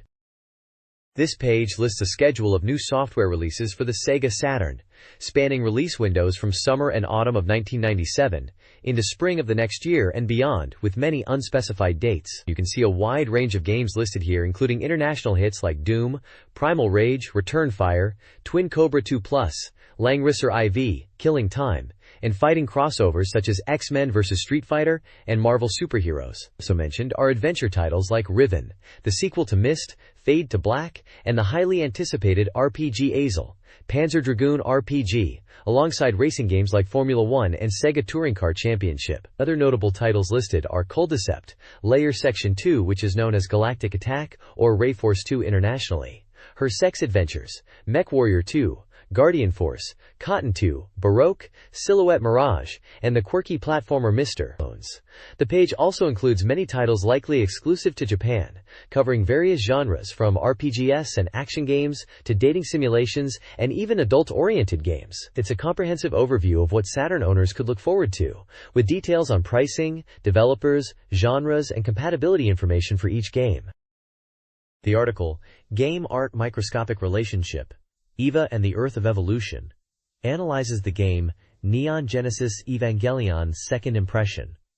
Arguing the series' complexity intentionally creates a sense of confusion. This perceived bewilderment, stemming from experiencing Eva through various media, ultimately highlights the core theme, the evolution of humanity's future. The game provides unique gameplay elements, offering a faster understanding of the narrative. The reviewer connects the story to philosophical questions about origins and the future, drawing parallels to Michelangelo's The Creation of Adam. They see the EVA units themselves as a technological/biological representation of humanity's evolutionary trajectory. The article also introduces Fuse Hakase, a Tokyo National University doctor and author, whose work centers around the theme of sea. He has written Reminiscences of Sea Pilgrimage and hosts a weekly column answering mobile phone-related questions. This page is all about reader presents from SEGA Saturn Magazine, announcing the winners from the March 28th issue and detailing the prizes for the next giveaway. There are 6 prize categories this time. First up, 20 lucky readers will win a Sega Saturn-compatible software title of their choice from games released up to April 11, 1997, and we can see a screenshot from Sonic 3D Blast as an example. 5 people can win a Tokimeki Memorial clear file and telecard set, showing off some nice artwork from the game. Another 5 people can get their hands on a Waku Waku 7 poster set, and the page shows the vibrant and colorful posters. For action fans, 3 winners will receive Roadrunner in Adventure Extra software, with a classic platforming screenshot shown. Metal Slug fans are in for a treat, as 3 more winners will snag a Metal Slug poster, with a cool image of the tank. Lastly, 3 people can win Denu Senki Virtual On, Berkelon prizes, although no image is shown for this one. The page also lists all the winners' names for each prize category. For those wanting to enter the next giveaway, the application rules are detailed, mentioning the deadline is April 25th. At the bottom, there's a staff list for the magazine, and information about the next issue, which is coming out on April 18th, and the contact details for inquiries. The next page features a full-page advertisement for Yushun Classic Road, a horse racing simulation game, and it proudly declares itself as the pinnacle of horse racing simulation games. The tagline in large red text boldly proclaims, "Challenge famous horses." Visually, the page is dominated by a dynamic illustration of a racehorse and jockey in full stride. To the right, a bright yellow circle announces, "Now on sale," and displays the price as 5,800 yen, excluding tax. On the left side, there are some in-game screenshots or data panels, possibly showing horse stats and race information. In the bottom right corner, there's a picture of a gentleman who is identified as a horse racing commentator, Goro Izaki. The text next to his picture mentions that he provides commentary for each play year in the game, emphasizing the game's realism and depth with input from a real expert. This page continues the full-page advertisement for Yushun Classic Road, still emphasizing its dedication to realistic horse racing simulation. The page highlights features like detailed horse breeding and training, aiming to capture the essence of horse racing. It's presented as a game where you, as a horse owner and trainer, nurture your horses from debut to classic races, even competing against legendary horses in special modes. The advert showcases different in-game screens, like horse data, training schedules, and race previews. It mentions the game includes over 1,000 horses, with detailed data and bloodlines going back 5 generations, showcasing the depth of simulation. Features like inbreeding and nicks, horse compatibility, are also touted as adding layers of strategy. The page emphasizes the astonishing realism of the game, aiming to immerse players in the world of horse racing.